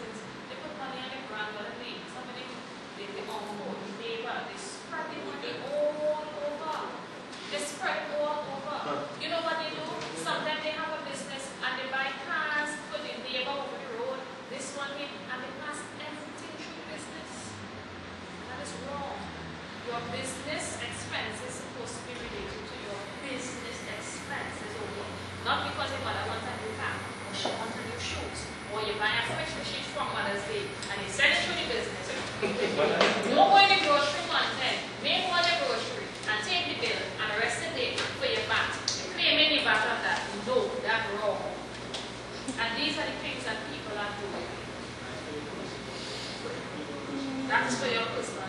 And what happens is that we disallow these things. Now, sometimes, if we go for an audit and we realize there are a lot of things, I have seen it, there are a lot of things that somebody who started a business and didn't know. I would tell them, you can claim for this, and you can claim for that. And you will get back, But then on the other hand, which is very good, because we're supposed to advise them now. If the auditor is an issue in the course of the auditor realizes that the taxpayer has neglected to include valid claims. This will be drawn to the taxpayer attention and the necessary adjustments will be made. But then again, if I go now and I'm saying you buy a cell phone for you and your girlfriend, you buy a car, you make grocery for your aunt, your grandmother, and your mother, and all these bills just keep coming down and going to ask, no, listen, what is this for the business? You buying pampers for the business? You would be amazed to see the kind of things people pass through in business. What we will do, we will disallow it. Disallow it. Disallow it. Victoria's Secrets, what kind of fancy is the kind that has nothing related to the business? So anything that you put in for the business, make sure it is related to the business. Because once you get an audit, they are going to disallow it. Alright? So we have some penalties, we have administrative. If that happens, we will disallow it. We have administrative penalties, specific offenses, and general offenses. Administrative penalties is basically failure to furnish a return, failure to file an incorrect return. Yes, if you don't file an income tax return, you have to pay 20%. If you have to pay, you pay 20% interest per annum, and take $500 for not filing your return. So file your return. Neglect or refusal to file your return. Specific offenses are failure to file a tax declaration, interference. That's a specific. Interference is anyone doing anything he is not authorized to do under the Income Tax Act. So when you walk with my precept, we have something what we call a precept, and that gives you all the authority that we can walk into a business place and say, listen, under the law, under the Income Tax Act, PYR, you are hereby to surrender all your books and records. You cannot say you have the authority to go through it, you cannot have anything to do with it. Alright? So it's something like a police badge, so that's what we call our precept. Alright? And some people, they interfere with it. Fraud is another specific. You would be jailed for that. You can cook your books, right? General penalties basically is sometimes, if, like for instance, for audits and stuff, if you're called, like if you're an employee and you're upset with the employer and you report them, this is where we get a lot of third-party information because they always get things. They always report the employer. Once them and the employer bust up, they love to call the Inland Revenue and tell them all the bad things the employer was doing. They had 2 books and they used to pay this and used to pay that. And then some of them you're summoned to court and you don't come. That's what offense was. Alright? Thank you. That has brought me to the end of my presentation for taxation. So I hope that you're a bit more aware of what you need to do. Please don't get scared and think about 25%. Tax? No. Now you're starting off your business, most of you all will be even reaching that as yet. You have to prep before you can go. But the best thing to do is to put everything in order because an opportunity might come up where you will have to have certain things in place and you will have the time to run and go get a PR number or go get this and go get that. Always be ready for the next opportunity because there are opportunities out there just waiting to knock on your doors. Okay? Thank you very much. Just to remember that these are what your certificates will look like. And to remind Rudo, and there's any for him. So So I know that over the last 2 days, this day and last week Saturday, you all had a lot of information to process. Right? The objective here is not to try to remember everything. If you remember anything at all, has to be that this is getting you out of the start. Some of you may be already out of the start and back on the track. It means that you need to stay within your lane. That's what this is telling you. And to keep focused on the end of the race. Don't look back at who next to you. Don't look at who behind you. Just keep that focus. And know what you have to do as you run this race. Right? Where you have to excel, where you have to slow down. Right? Those kind of things you have to think about. And to really keep it there. Without saying much more, we'll close it off just like we did last week. Right? You will have more information now. Just one sentence on, not one word, one sentence. Okay? And we start with you this time. What face me? Go in front of us. What I've learned in the past 2 weeks is that in being an entrepreneur, you have to take calculated risks. Understand? Not only just you have to step out there, come out of your normal environment and be interactive. And how you communicate with the peers, they get to a higher level of understanding, they get knowledge in your head, so that you and the next person can communicate in a way better way. And you must come start. Sweet, but I will ask you that. You do the take risks.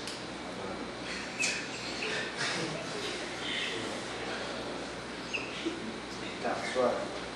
That's man. The tax man is 50 years. You know you have to run faster than he had 20, right? What I learned from over these 2 sessions was that you can't do it alone, and anything you don't know it, best to find somebody who knows it, and in that way you can get the information and it will help profit you and your business.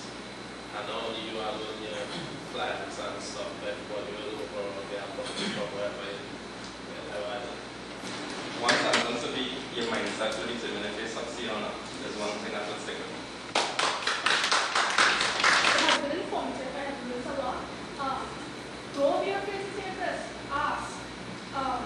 Get help. Do research. And you shall be successful. I don't know if you have a fear, if you have any feeling, always push beyond that and try to look at yourself no matter what.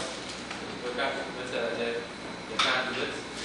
And always surround yourself with people who are seeing mental thinking and trying to better themselves. Thailand is, you have to be bold, you have to see what you want to, like, clear eyes to, right? Also, you must not only associate yourself, but your mindset itself have to be positive. And you need to give back more to your community also.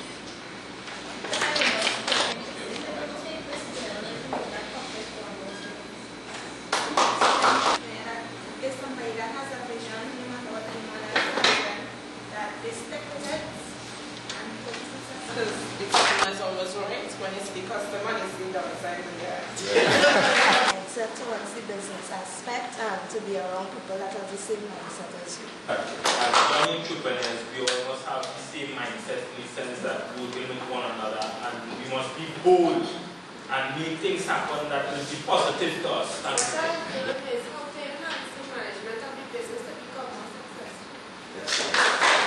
to go that extra mile for your customer because you might need them later on in life. So just follow your heart and be dedicated and make sure what the people will say is right. Self-motivation and self-confidence is, that's my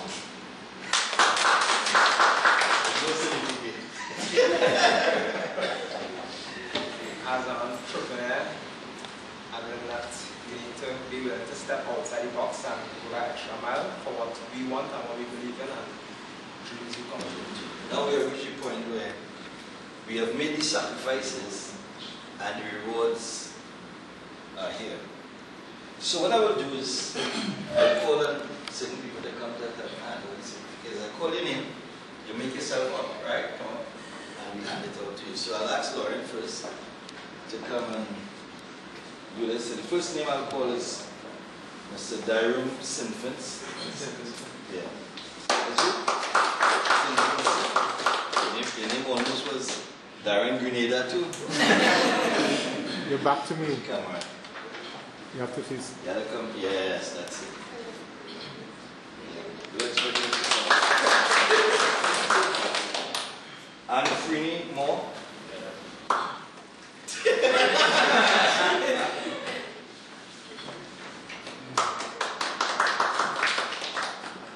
Kenneth Wallace.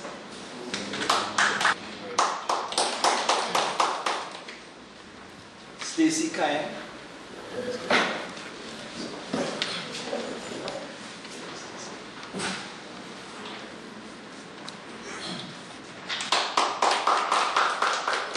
Michelle Wallace. Husband and wife or what? Minding your business, right?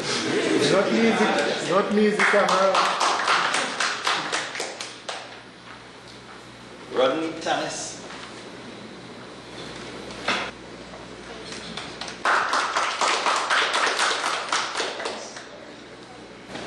Harry.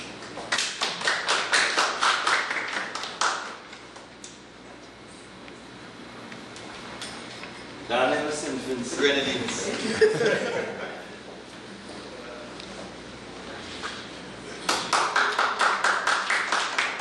Darian Mitchell.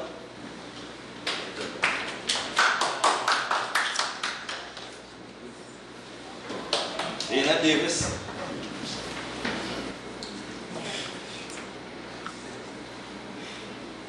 Stacy Kyle. Not yet? Oh, okay. She got you twice? Yeah, boy. Joseph Floyd.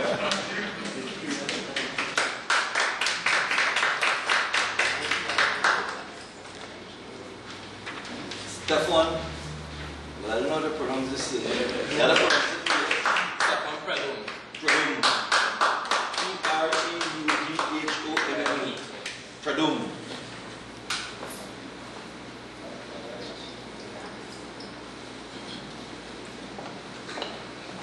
Shannon Berta.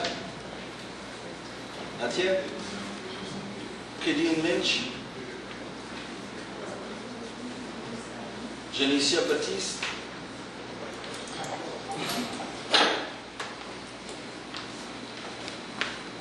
Janicia.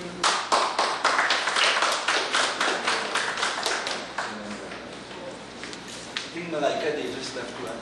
What I do? Malaika Davis.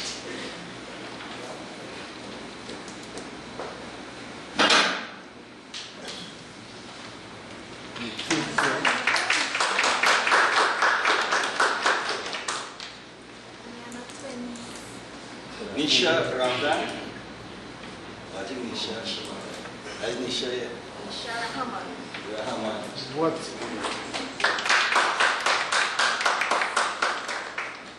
So I want to thank you all. Rudo Banfield. Yankee word.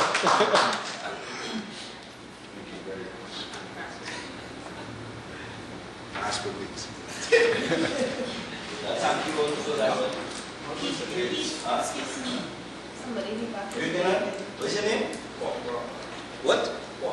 That's the entrepreneur left out. Yeah, bro. Call me, bro. Alright, call me. I don't have yours here. But what we'll do, I'll get it for you, Lauren, before you.